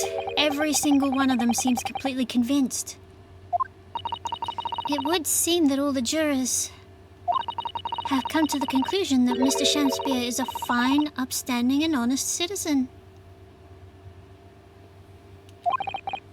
If you ask me, they've all been bewitched by his strange theatrical movements. I mean, I've seen his schmoofs. And sadly, nothing Mr. Natsume has said appears to have registered at all. Well, here goes. Let's not forget. I've pleaded with the jury on Soseki-san's behalf before, and it worked. So you never know. Before we begin, it might be an idea for me to remind you exactly how a summation examination works, Mr. Naruhodo. Oh? Well, you're still very new to British law, after all. That's true, I suppose, and Soseki-san's fate is entirely in my hands now, too. There's always a chance I might have forgotten some crucial detail. Perhaps I should hear Susato-san out. I wonder, should I let her? Nah, I remember. No need. Thank you for the kind offer, Miss Susato. but I've been through plenty of these summation examinations already now. I think it's important that we don't delay the start any longer than necessary. Of course, I understand. And I'm quite sure you're right. If you're confused by anything at any point, you can turn to me for advice whenever you like. I'll be here for you. The key to this is really listening carefully to each juror's statement. Finding two that are contradictory and pitting the corresponding jurors against each other. Susato is so goated. She is the greatest judicial assistant ever. Without further ado, please, counsel, proceed with the summation examination. Though I might take this moment to refresh my drink. Yes, my lord. That's right. We get the walking animations again. The defense's rebuttal. So I'll just sit on there for a second, and I will return with a fresh drink in hand. Maybe a warm one. Depending. Okay. Beep, beep, beep, beep, beep.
Whip, whip, whip, whip. By sheer luck, it turned out somebody had already boiled the kettle. Welcome back, thank you. I am with tea. I just made myself a regular old Earl Grey. Now let's see what Mr. Foreman Bruce Fairplay has to say for himself. Hold it! Ugh. Hello, Myriad. How you doing? Oh, there are plenty of people in London who seem noble, but poor. Couldn't some of them also be liars? Ryunosuke, you're not helping your case. I've no doubt about it. Like that shaky client of yours, for example. I'm amused how you said with tea as if saying with child. I am now with tea. I'm not pregante. Absolutely not. Mr. Natsume's no liar. Look, the point is, the only thing that passed the victim's lips that night was that Japanese man's tea. Pregante! God damn it, you're so right. When you take the gas man's testimony into account as well, the truth couldn't be any clearer. Well, that's alarmingly logical. Well, let me be frank here. I'm a gentleman with a gentleman's values. If it turns out that the old Shakespearean chum's a rotten liar after all, I'd gladly change my decision about the defendant. And I'm sure my fellow gentlemen and ladies on the jury would do the same. Isn't that right? Well, yes, perhaps. Though I don't see it happening. What's that? Elderly gent on the end here, you know. You'll have to speak up. Look, I really don't care about all this nonsense. I just need this trial to be over. How many gentlemen do we actually have on the jury, then? All right, sir, I may hold you to that. Don't forget what you said.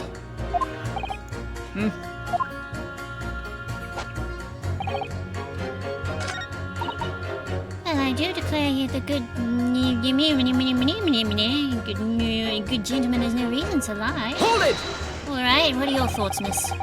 Are you saying you believe the man to be trustworthy because he's rather splendid? No, that's not what I said. The point is, the man is the victim here. What reason would he have to lie? And yes, he is rather splendid. So you say, yet again? Meanwhile, the man who stands accused behaves so suspiciously, it's exhausting to look at him. I'm afraid he's not splendid at all. Ugh. Splendid logic there, madame. Thank you so much. Just look at the accused by comparison. Japanese, stoops all the while, has a mustache, very fishy. That's very unfair, sir. Hold it! No. Not one of those things is a reason to find the man guilty. But he is fishy. There's no point dancing around the fact. He's Japanese, he has a mustache, and he stoops. That doesn't make him fishy. You see, you arrive at the conclusion in just 3 steps. 3 steps. Like a waltz, in fact. Now, yes. The 3 steps to racism. You know, the more I think about it, the more this trial seems like a dance. You seem to be several steps ahead of yourself, though. And you're on the wrong foot. No!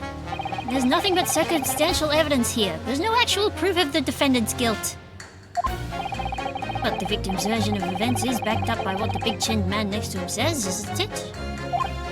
1, he saw the Japanese man there. 2, he saw no one else. And 3, he saw the Japanese man there. Oh! That's another 3 steps? Huh. All this really does seem more and more like a waltz, doesn't it? Right. And the prosecution will waltz its way to victory if I let you speak much more. No evidence to suggest the actor is a fraudsman for now. Hold it! A fraudsman? What do you mean by that, madame?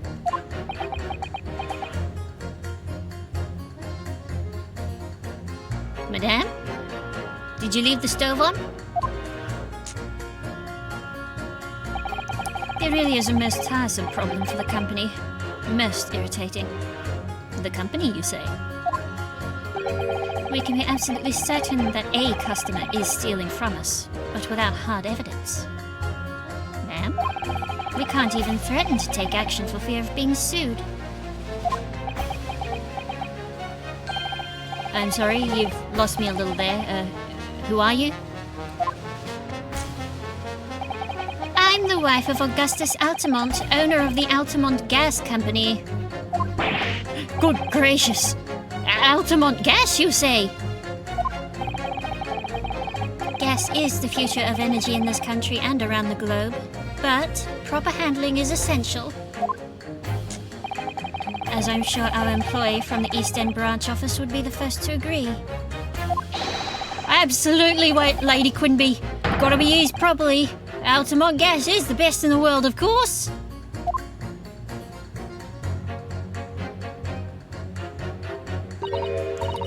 Ah, I think we may have solved the mystery of the bow from earlier, Mr. Naruhodo. Right, he bowed in deference to his employer's wife, did he?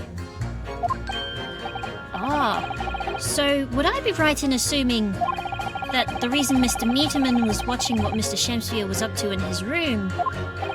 I'm afraid that there's no end to the lengths the population of the East End will go to in order to steal our gas. So I really have no choice when the company identifies somebody as a possible fraudsman, but to dispatch a worker to watch the suspect day and night. We're very thorough in our investigations. So you mean Mr. Shamsphere is... I wouldn't come out and say it in public, but you can finish that sentence with a grubby little gas thief. Madame?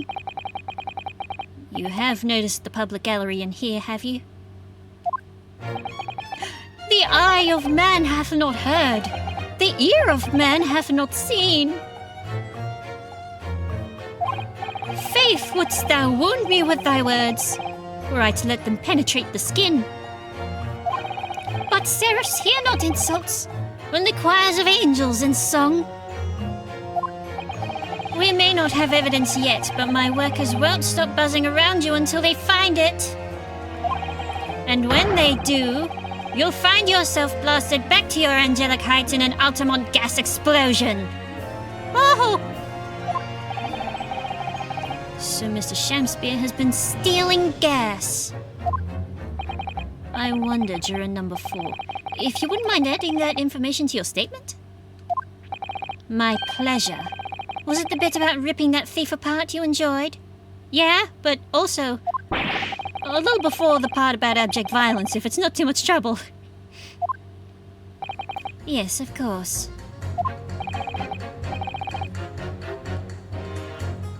This could be it. This could shift the balance. The victim puts on a fine performance, but in reality, he's a common thief of my company's gas. Can we pit?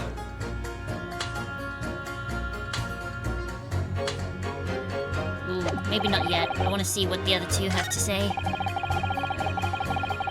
Look, one moment as I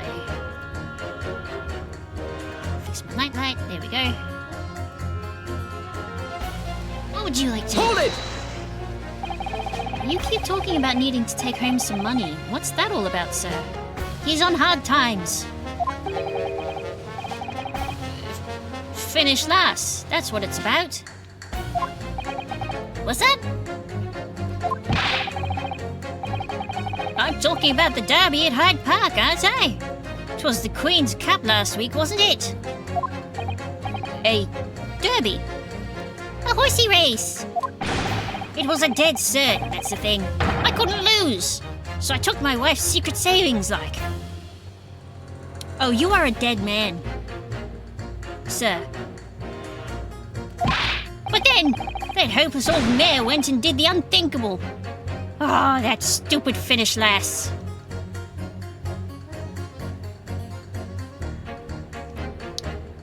You should have bet on... Fuck. Who's... Oh, shit. I'm trying to remember the sire of sires.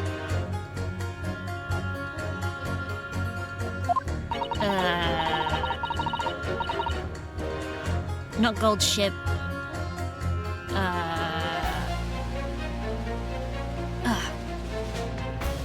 My knowledge of Uma Musume has failed me. Oh dear, I think it's clear what happened, isn't it? This is the day the missus uses her savings for a trip down the pub. So come on, let this business lie now. Just give it up. No, that's not going to happen. 3 hours of missing time is nothing when you reach my age, you know? Hold it! Tell us about that, old man. What do you really mean by that, sir? Well, I'm not one to boast, but I get up at 5 every morning, I do. Huh. At 5? You're a really early riser then, aren't you? Oh, what's that now? I said you're an early riser! Oh, well, I wouldn't say that. I mean, I like to while away the hours in the evening reading books as well. But by about 2 in the morning, I'm usually too tired to go on. What do you mean? You're only getting 3 hours of sleep? He sleeps at 2 in the morning and gets up at 5. Oh my! That means he only has 3 hours of sleep each night. Oh, what's that dear? Only 3 hours of sleep each night? That's right, you see? 3 hours of missing time, like I said. It's not much, is it? No. Usually it's recommended you have a minimum of 4.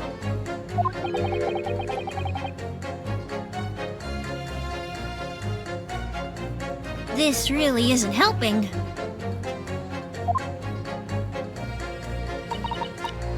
The key to summation examinations is identifying contradictions between jurors' statements, Mr. Naruhodo. Right. And once I've found 2 jurors whose statements can't coexist, I need to pit those jurors against each other. Yeah. Make them fight to the death. Then hopefully when they see what they're saying doesn't make sense, they'll change their leaning. And if you're able to change the minds of majority of the jurors, the trial will continue. But conversely, if you're unable to do that, the judge will declare the trial over and move to adjudication. I can't let that happen. Somehow or other, I have to turn this trial around. Well, I know what we gotta do. You! And you! I think? Maybe. Wait.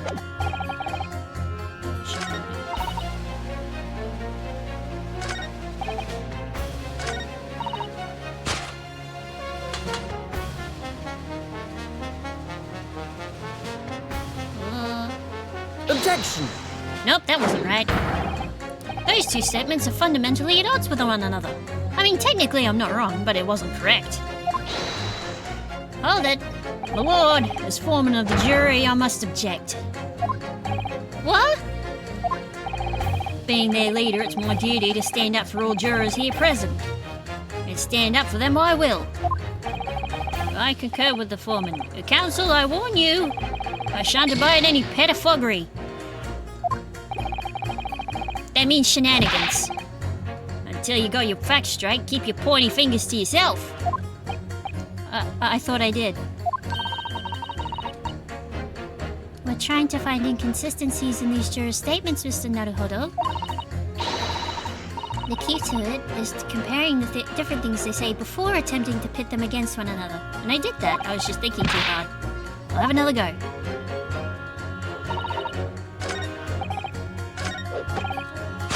Alright, I think this is the... Objection! There we go. That's better. Those two statements clearly contradict each other. The sub said fuck straight instead of fact straight, Lamau. Good job, subs. At least it didn't, censor it like YouTube does. Good gracious. To whose statements do you refer to, Counsel? Juror number 1? Hey, what are you yelling at? What are you yelling about, lad? I presume you've heard juror number 4's statement, made by the wife of the owner of Altamont Gas? Oh, well, yeah. The victim, who you claim to be a noble, straight-up man, in fact turns out to be a common thief. So the good lady says, but there's no evidence, is there? You and I both heard them say as much. It's true, we don't have evidence as such, just yet. But the claims aren't baseless, you know. What? You heard me. Seeing as his operation has already been compromised, I would suggest that the court hears testimony from our East End branch office employee over there. I'll do whatever you say, m'lady. Gas man's honour.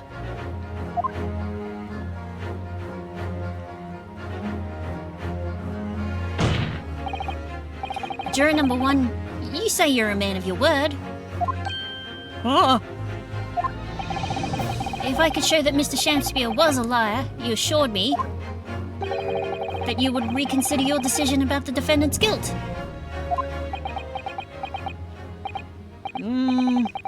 yes, I did say that. And as a man of honour, I'll hold to it. As I'm sure the other gentlemen of the jury will. Me? Oh, well, yes. And now that we've found out the man's a liar, perhaps we ought to consider the matter further. Well, if I'm perfectly honest, I haven't heard half of what you've all been saying. So if this means you'll recap a few points, that would shoot me down to the ground. Oh no, I'm not having any part of this. I want this trial over and done with. In that case, I shall change my leaning. So, Mr. William Shakespeare, if that is your real name, we of the jury demand to know exactly what kind of a man you really are.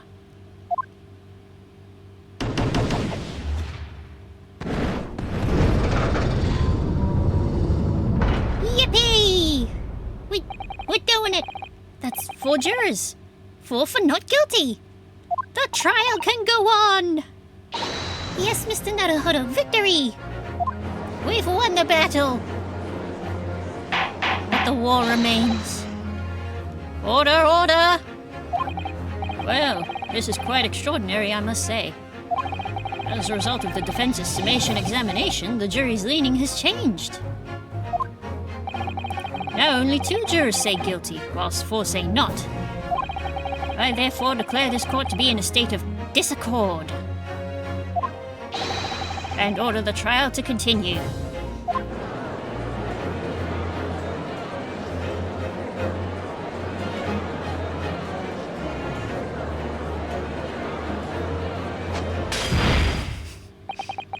You have spoilt the bouquet, Mr. Shakespeare.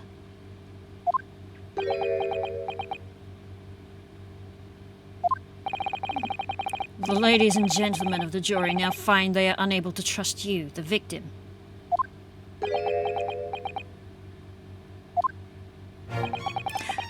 But you gods will give us some faults to make us men.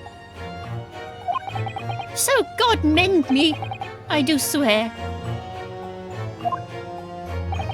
This gasman speaketh that which concerns him most. Naught but gas, naught but thin air. Aye, it burneth bright a while, but it hath no substance, and it doth reek foul. Oi, what'd you say? Do I take it, Mr. Shakespeare, that you deny the allegations of gas thievery? Most heartily, my lord. Hast thou forgot? I am as a seraph, an angel. Noble of mind, sweet of nature, and verily honest of heart. Oh, you flary-mouthed, pompous beanpole! Just 'cause I haven't got the evidence yet. Mr. Shakespeare, if in fact you are not noble of mind, sweet of nature, or honest of heart, if you are in fact a liar, then your testimony should have no sway in this courtroom.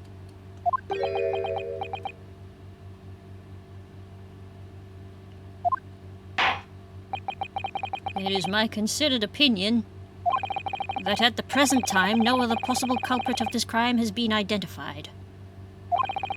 All testimony heard by the court thus far heavily implicates the defendant. In short, it would not be unreasonable at this stage for me to rule on the case. Oh no. However, in light of the fact that the jury has expressed concern about the fidelity of this witness, I believe it would be inappropriate for this court not to pursue the point further. Objection! I assure you, my lord, that would be a waste of the court's time. The gas and this case are unrelated. So you say. Juror number 4. Yes? Didn't you say before that although you had no hard evidence to prove this man has been stealing gas, you have strong grounds for suspecting him? That's right, we do. Don't we, worker?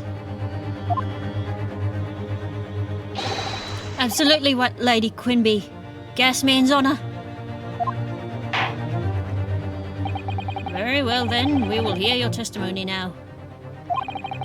You will tell the court precisely why you believe the victim, Mr. William Shakespeare, has been stealing gas.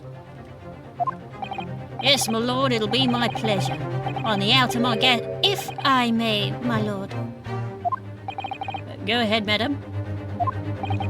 This worker's testimony may have a significant bearing on the good name of my husband's company. Therefore, I should like to take the stand alongside him in a supervisory role, if you wouldn't mind. Woohoo! Oh, yeah! Sweet as honey! Yeah! All right. Very well. As an exception, I shall honour your request. Thank you, my lord. Oh, you wait till the boss gives you an earful. Oh, it's gonna sting, you mark my words. All right. So you will both testify before the court on the subject of the illegal consumption of Altamont Gas Company fuel. Yes. Is that clear, my good man? Clear as Altamont gas, my lady. Which is the clearest in the world. All right.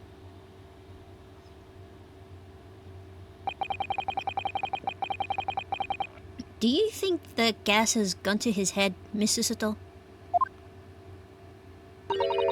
I think the man is just a very dedicated employee, Mr. Naruhodo. Uh-huh.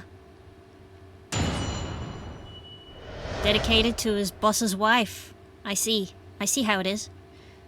Altamont Gas Company investigation. I'm proud to be the company's East End branch investigator and meter money collection agent. Altamont gas meters accept threepenny bits, each coin giving customers about 2 hours of gorgeous gas. Alright? And yet, the meter in Mr. Shakespeare's room didn't have a single coin in it.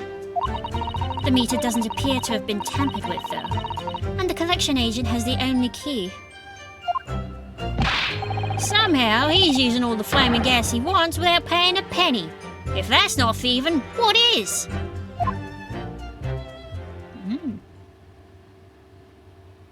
Finally, he takes a sip of his wine. Pray forgive the discourtesy. The irrelevance of this testimony caused me to turn to my hallowed chalice. What do you mean by that remark, Lord Van Zeeks? I'm saying this court is driving me to drink. Did the mustachioed Nipponese poison the gangling excuse for an actor, or didn't he? That is all that should concern this court. And yet now we must listen to this abhorrence. Clearly, what separates the vast British Empire and your Eastern Island nation is more than geographical distance. But this could turn out to be crucial testimony. The cross-examination must go ahead.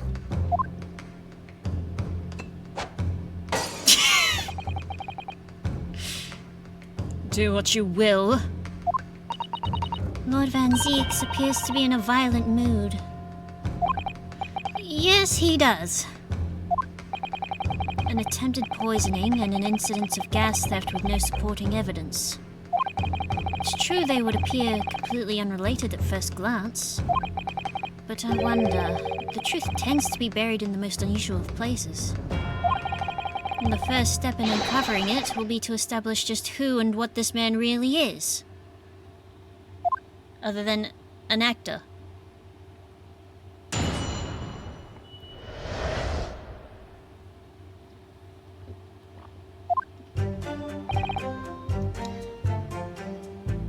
Tell us about how proud you are to be the meter money collection agent for Altamont. Hold it!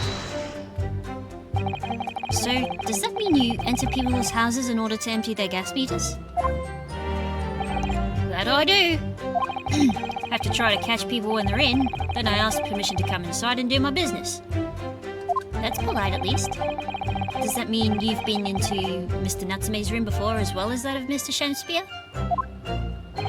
Well, now, interesting you should bring that up, because I couldn't believe how little money was in his meter. I mean, how the pair of them survive the winters beyond me. It really is. Knowing Mr. Natsume, he probably spends all his gas money on books. And then when he's finished reading them, he probably burns them for warmth. You will kindly reiterate your statement about the gas meters themselves, Mr. Meterman? Not much to say, really, but as you wish. Altamont gas, meters except threepenny. About 2 hours of gorgeous gas. Hold it! So, all London houses that have a gas supply are fitted with these gas meters, are they? They're the latest model. The height of technology. Developed by our company, Altamont Gas. And anyone who uses our gas will have one of these meters in their property, yes. So, if a threepence coin gives 2 hours of gas, most people would use about 3 coins in a night. A bit more than that usually, if they have both gas lights and a gas stove, that is. Thinking about it, Soseki-san doesn't have a fireplace in that room of his, does he? No. Some people still choose to use candles, of course, and only have gas for heating. Yes, I do remember seeing candles in Mr. Natsume's room, actually. And how does the money in the meter get back to you at the gas company? Every 3 days, gas men like me visit properties on the gas supply and empty the meters of coins. I must say, the design and manufacture of the new meter cost the company an awful lot of money. But happily, it did put a stop to people not paying their dues.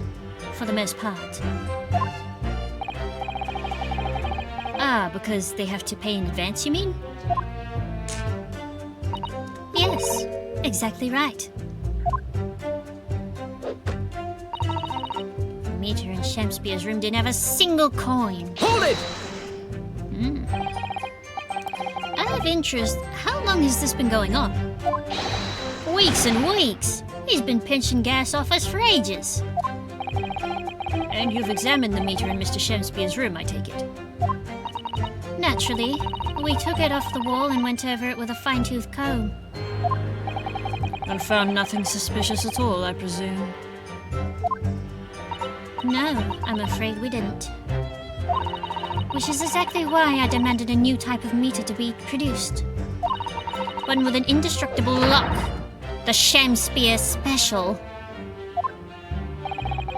That sounds like it would have cost an awful lot of 3-penny pieces. But even after all that, the rascal's meter was still empty. I'll never forget the humiliation. when I opened up the money box and found it bare. You what, I said? You what? And the look on his face. That smarmy smile of his. I pulled the meter straight off the wall and took it back to the office. But you know what? Nothing. Not a trace of it being jemmied open anywhere. Not a single sign. And that's what's happening to my salary as a result. Down by 3 shillings a day, that's what. A life-threatening situation. In a number of ways. Now he's only getting paid 10 bob. Incidentally, what became of that meter? Oh, nothing became of it. I still got it. Oh! Right here. Ooh! Oh, no wonder they call you Meter Man. I think it would be prudent for the court to sequester this item while the trial is ongoing. Yippee! Definitely. Although at first glance, there doesn't appear to be anything unusual about it. Let's move this along, shall we? Continue with your testimony. Though I would say it has as much value as the contents of that meter. Oof!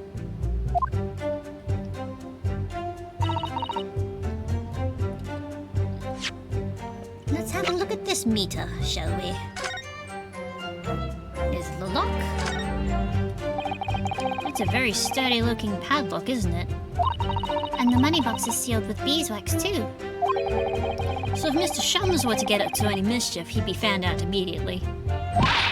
Mr. Naruhodo, mischief of that kind is not the sort of thing that Mr. Shums would... You know you didn't finish that sentence, don't you? Well, anyway, it's understandable that the gas company would want to safeguard the money that's rightfully theirs. But it does feel a little over the top, perhaps, doesn't it? What else can we look at?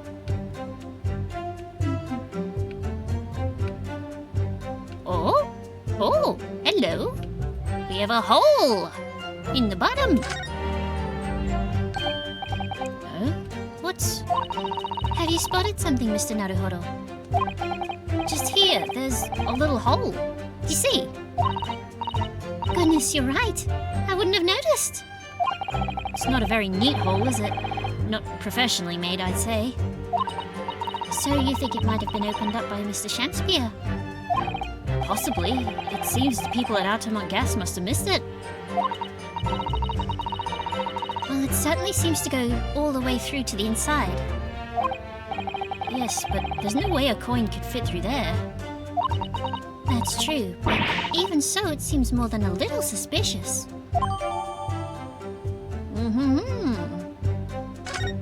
Details updated. It is now fit for presentation.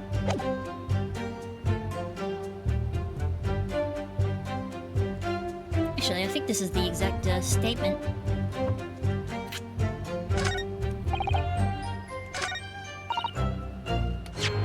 Let's see.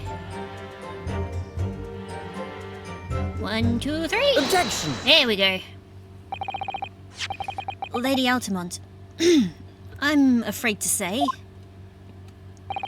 that this meter clearly does show signs of having been tampered with. What? Get away! I've been over and over that thing. I'm telling you, there's nothing wrong with it. In that case, what do you have to say about the small hole that's been made at the base of the coin box? Hole? What? You're right. You're quite right. There is a little hole there. The meters aren't supposed to have that. None of the others do. In other words, we can assume that Mr. Shakespeare secretly opened up this hole himself. Yes. I wouldn't be at all surprised. But why? Yeah, why? I mean, it's tiny. You couldn't get a farthing through that. Lady Altamont, I wonder if you could give the court some more details about your meter design? What sort of details? Well, what I'd specifically like to know is... Let's see, how dismantled, how it differentiates coins.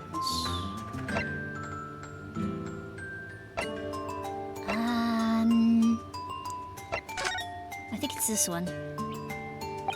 How does the meter tell the difference between different coins? What do you mean?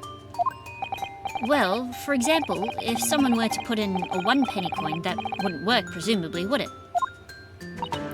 No, of course not. So, well, how does the meter know that the coin it's been fed is a threepenny bit? Ah, I see what you're getting at now. The meter tells coins apart by their shape and size, which includes their thickness. A threepenny bit is about 3/4 of an inch in diameter, you see. Other coins just won't fit. Oh, I see. It's clearly been very well thought out. The witness will amend her formal testimony with that information in case it is pertinent. As you wish, my lord. The meter is designed for coins the exact diameter and thickness of a threepenny bit. Nothing else will fit. Okay.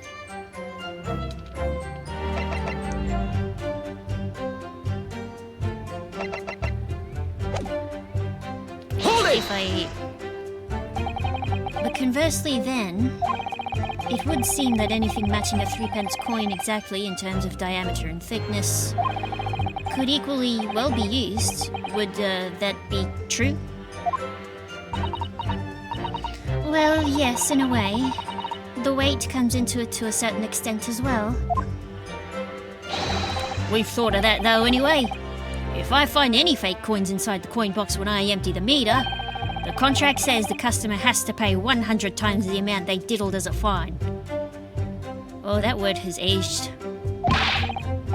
We live for moments like that, us gas men do. Live for them. It would seem the gas company has thought of everything. Wahoo! Hurrah for gas! Hurrah for cash! Altamont all the way! That's quite enough of that. Poke, poke. Remind me, how big are threepenny bits? About 3/4 of an inch across.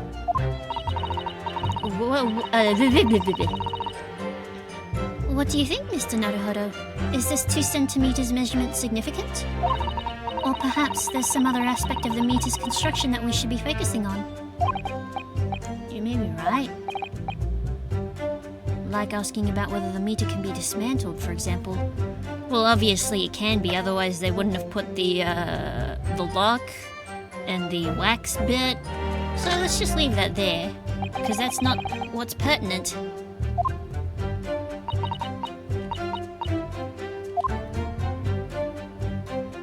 So,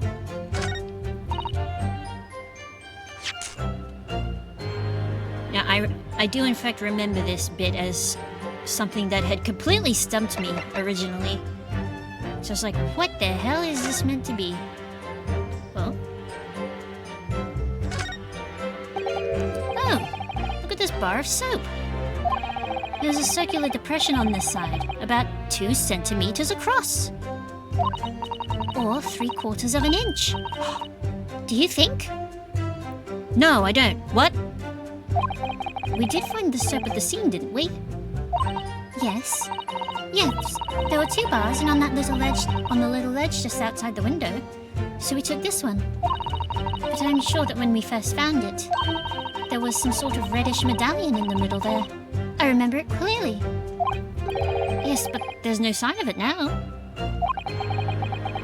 Where could it have gone? Ah ha ha ha. Now we have our thingy. Objection! me just confirm something here. If the diameter and thickness were to be correct, the meter would accept any object as if it were a threepenny bit. Is that correct? Yes, that is correct. Well, by something of a coincidence, while we were investigating in Mr. Shakespeare's room, we found a particular item that matches the dimensions perfectly. Something the same size as a threepenny bit. What was it? The item in question is this. Soap! What? Have you been inhaling gas? That's a bar of soap. It certainly looks nothing like a threepenny bit, I must say. Looks like I'm gonna have to point out exactly what I mean here. It's the other side. What's so important about the soap is this part here. The other side. This part. Got it! Got it! You have to turn over the soap to see what I mean. Or maybe you should have presented it to them right side up. Are you referring to that round depression in the middle of the soap there? That's right. A depression that's approximately 3/4 of an inch in diameter. Or in other words, almost exactly the same size as a threepenny bit. Get away! Does anyone here present have in their possession a threepenny bit? Quickly now, hand over your coins, ladies and gentlemen. It sounds rather like a highway robbery, doesn't it?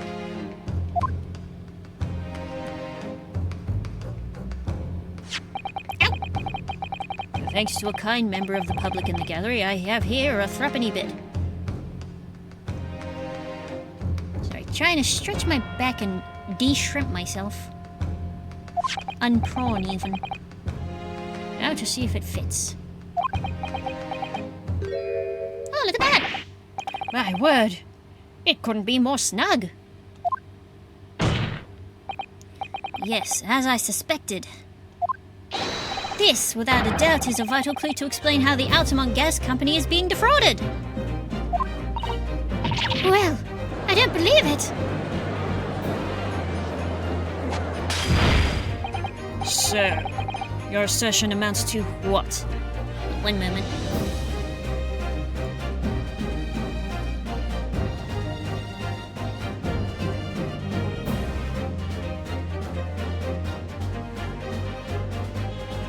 Okay, all good. That some inferior bar of soap has a tentative connection to the theft of gas. Yeah, actually. Yes!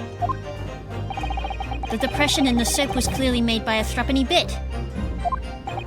I must concur, at least, that pushing a coin with some force into a poor quality bar of soap such as this is a remarkably simple way of replicating the coin's shape.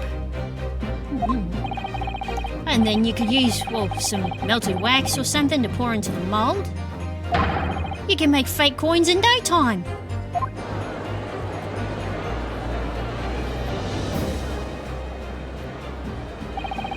This brings all the pieces of the puzzle together. It's the method Mr. Shakespeare has been using to steal the gas. That's the missing link. And now, if I follow the chain of thought, it's going to bring me to a new explanation for what happened that nobody's considered yet. But this is all nonsense. If the man had been making fake coins, my worker here would have found them when he emptied the meter. Quite true, Lady Altamont, in the absence of some black magic that could make them disappear. I see. That's what we're dealing with, is it? There is one form of black magic that could cause the fake coins to disappear into thin air, yes. Exactly. And the meter here gives it away. What on earth? There are remnants of the magical method used visible on the gas meter taken from the victim's room. If that is your assertion, counsel, the defense will identify those remnants for the court at once. Where on the meter can the remnants of the method used to make the fake coins disappear be seen? Well, the hole.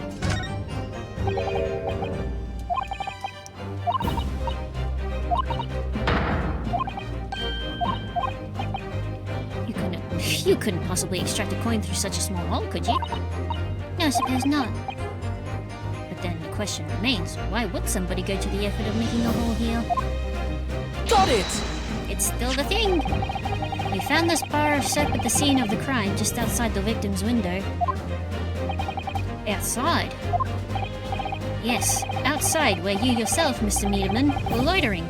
In the freezing winter air. That's where we found the soap. I get it! That's right. The answer, of course, is ice. Did you just say ice? Yes, frozen water, sir. My lord, Mr. Shakespeare has been leaving soaps like this outside his window each evening filled with water. After a night outside in the bitter cold, the water is completely frozen solid the next morning. Then he takes his fake coins of ice and feeds them into the gas meter, giving him light and warmth in spades. As his room becomes very comfortably warm, the ice then inside the meter's coin box melts, Turning back into water and draining harmlessly away through the small hole made in the underside of the meter, which explains that odd puddle in the photo. That is how, without leaving any evidence of his wrongdoing, this man has been stealing Altamont gas.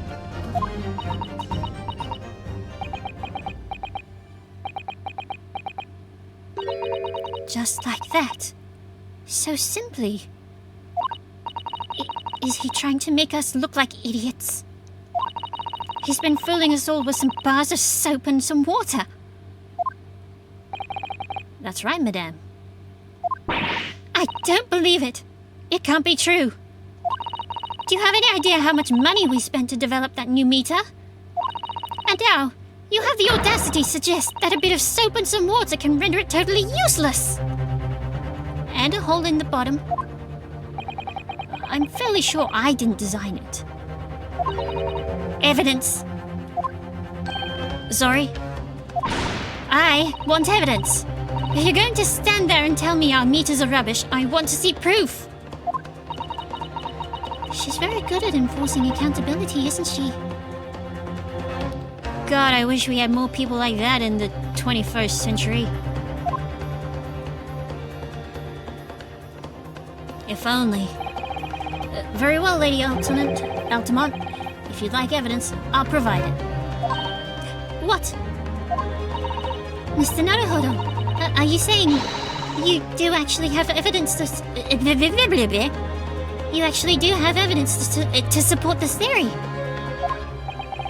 I did notice a trace of something that bothered me a little at the time. And I have a feeling that this theory we've come up with now could explain it. The piece of evidence that substantiates the theory about how Mr. Shakespeare has been stealing gas is... the picture! Yes. Take that! This is a photograph of the scene at the point when the victim was discovered, taken by Inspector Gregson. And it clearly shows the remnants of the crime carried out by Mr. Shakespeare. What remnants? Them ones. Here you can see the gas meter on the wall in Mr. Shakespeare's room. Now, look closely at the floorboards directly underneath the meter. A puddle! What is that? Some kind of grubby stain? Almost certainly it's a water stain resulting from the liquid that drained out of the hole made in the meter. If one coin gives around 2 hours of gas usage, and the occupant was heating his room in all his waking hours, we can imagine he would have used around 10 of his fake coins each day. The melting ice inside the meter's coin box would have been dripping out almost constantly, leaving a stain on the floor. This is awful. And there's further evidence, too. Mr. Shamspeare is slumped over his table, apparently having consumed strychnine. He should have collected the water in his teapot. True, Astro dude. He should have done that. How you going?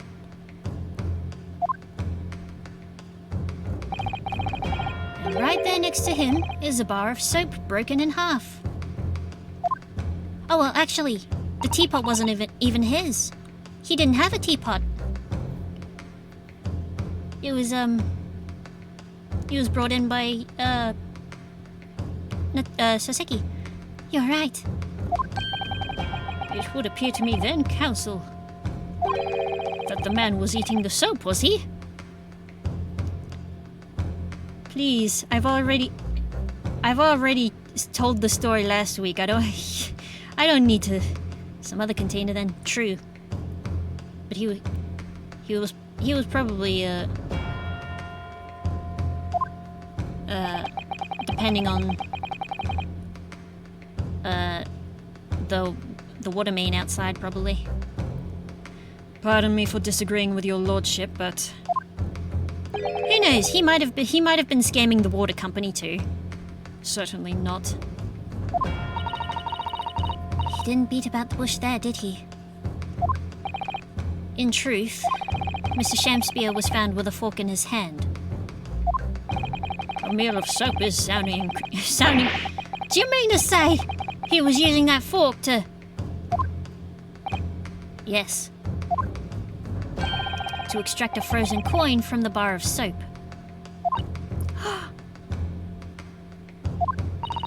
But the bar broke in half. So perhaps it didn't go very well. Good gracious.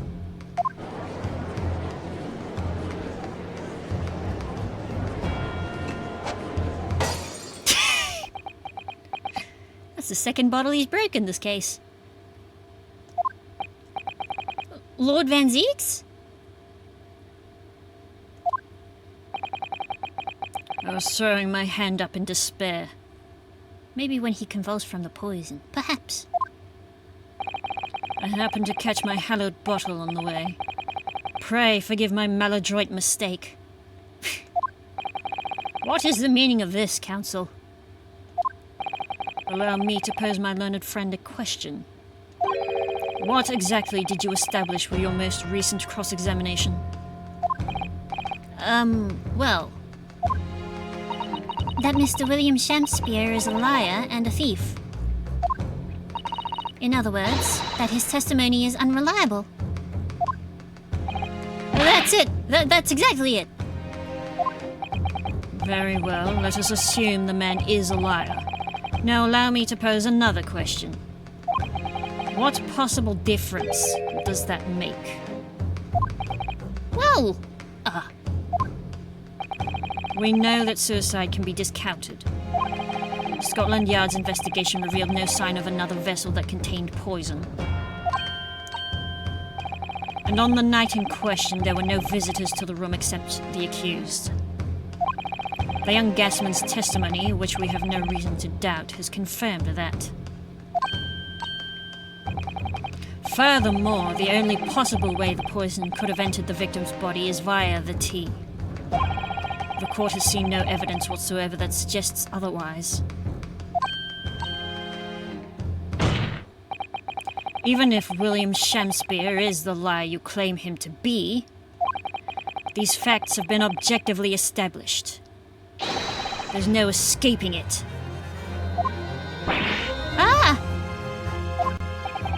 Therefore, in light of these facts, the prosecution calls for immediate adjudication.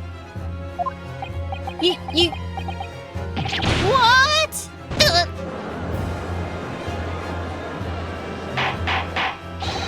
Order! Order! Well, counsel, how does the defense respond? Dead. Mr. Naruhodo! The court responds that my back hurts. Your lord. My lord. What was the point of that last cross-examination? Did it actually get us anywhere? Or did it make no difference at all? Like Lord Van Zieks is saying. Well, obviously we've got to raise an objection. No, this isn't over. The defense will not rest. What?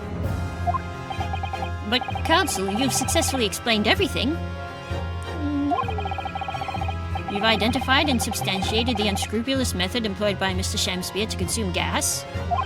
What more is there to discuss? Lord Van Zieks just highlighted 3 facts in order to make his point. But contrary to what he would have the court believe, not all of them have been objectively established at all. What are you trying to say, my Nipponese friend? At least one of those so-called facts is an assumption made due to lack of evidence. Dio pose. But the situation has changed now, following the cross-examination of the latest witnesses to take the stand. Don't be absurd. What is this nonsense? Yes, when you bring everything we've learnt so far together and consider it as a whole, it's clear there's a question that we now need to reconsider, namely...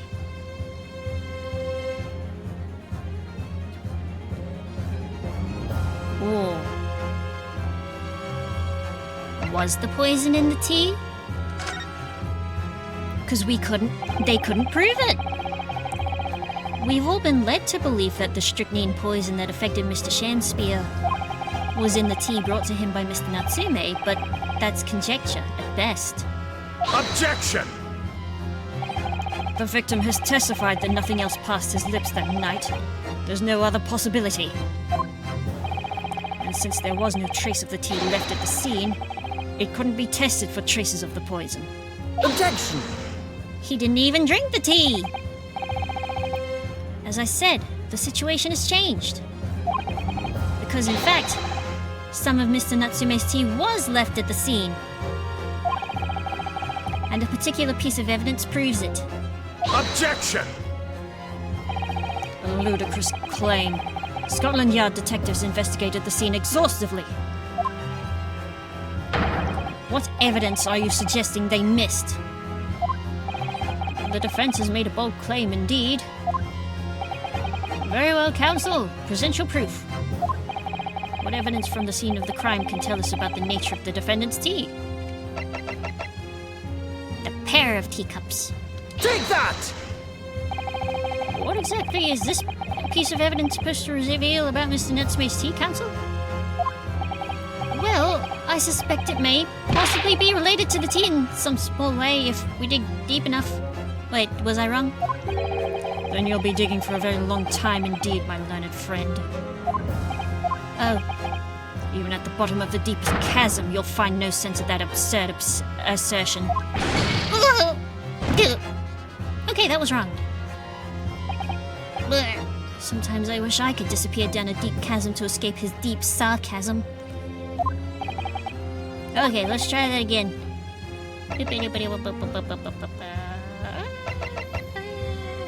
evidence can tell us about the nature of the tea?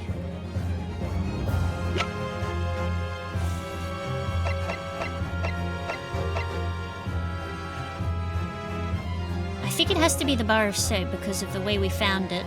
Take that! Good gracious! I think this is right. The soap again? The same bar the victim used to fashion his coins of ice? Yes, that's right, my lord. It's just come back to me.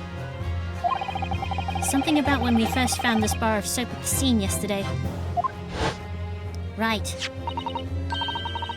More bars of soap.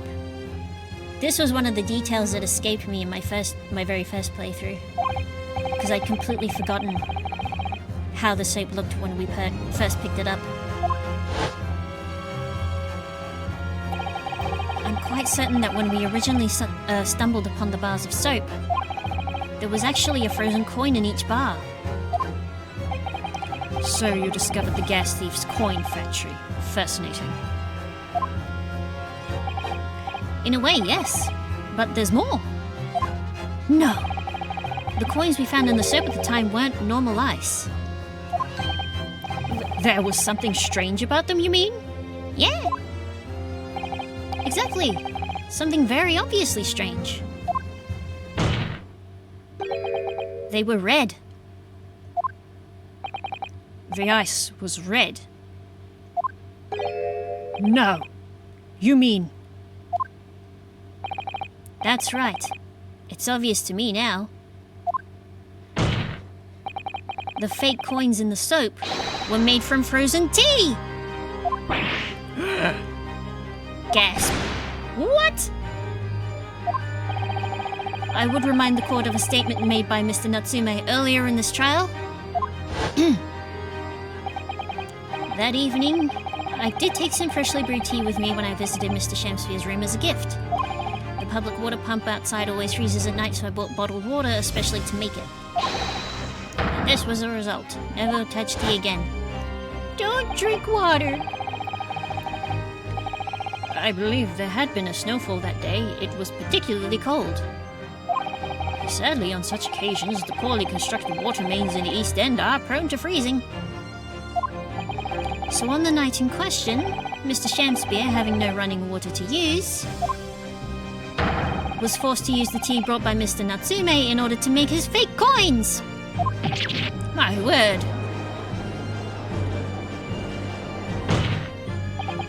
There were 2 bars of soap on the window ledge when my judicial assistant and I investigated the scene. That's right, and we only borrowed one of them. Which means that even as we speak, some of the defendant's tea is still present at the scene of the crime.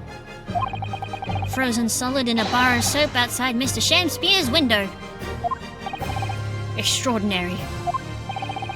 Earlier today, Inspector Gregson informed the court that if even one drop of the tea remained, Scotland Yard would be able to analyze it for poison. As such, we're now in a position to prove or disprove what has until now been mere conjecture.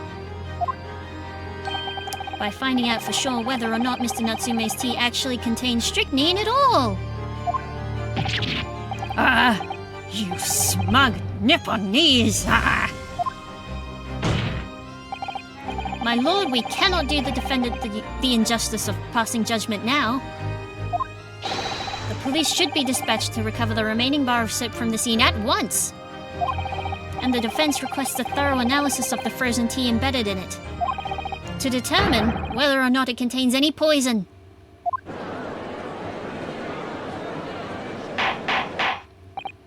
Bailiff! Bailiff! Instruct the police to attend the scene at once! Yes, my lord, understood. Yeah!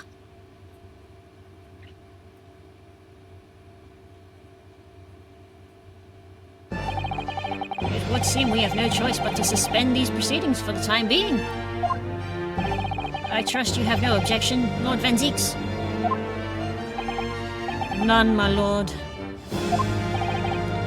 Scotland Yard will recover the tea from the scene and carry out the requisite tests immediately. Sorry.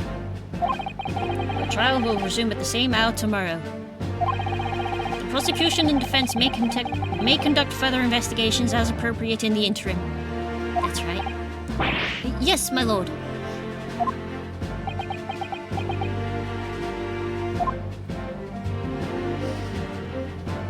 Whew. Well, we managed to scrape through there somehow.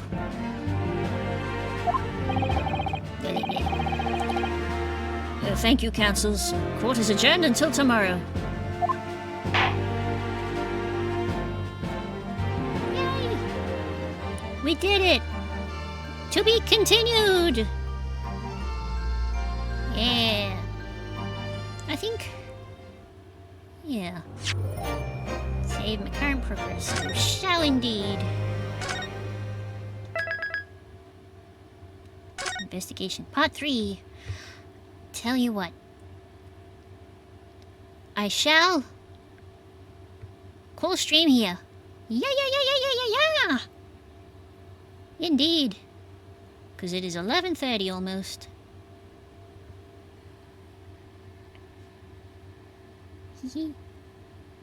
Tap. But yeah. get some rest, I shall. I shall take care of myself in these unprecedented times. And somewhat precedented times. Until then, if I stream on Monday, I stream on Monday. I do feel like it will be more likely now that my air conditioner is in a working state again. And until then,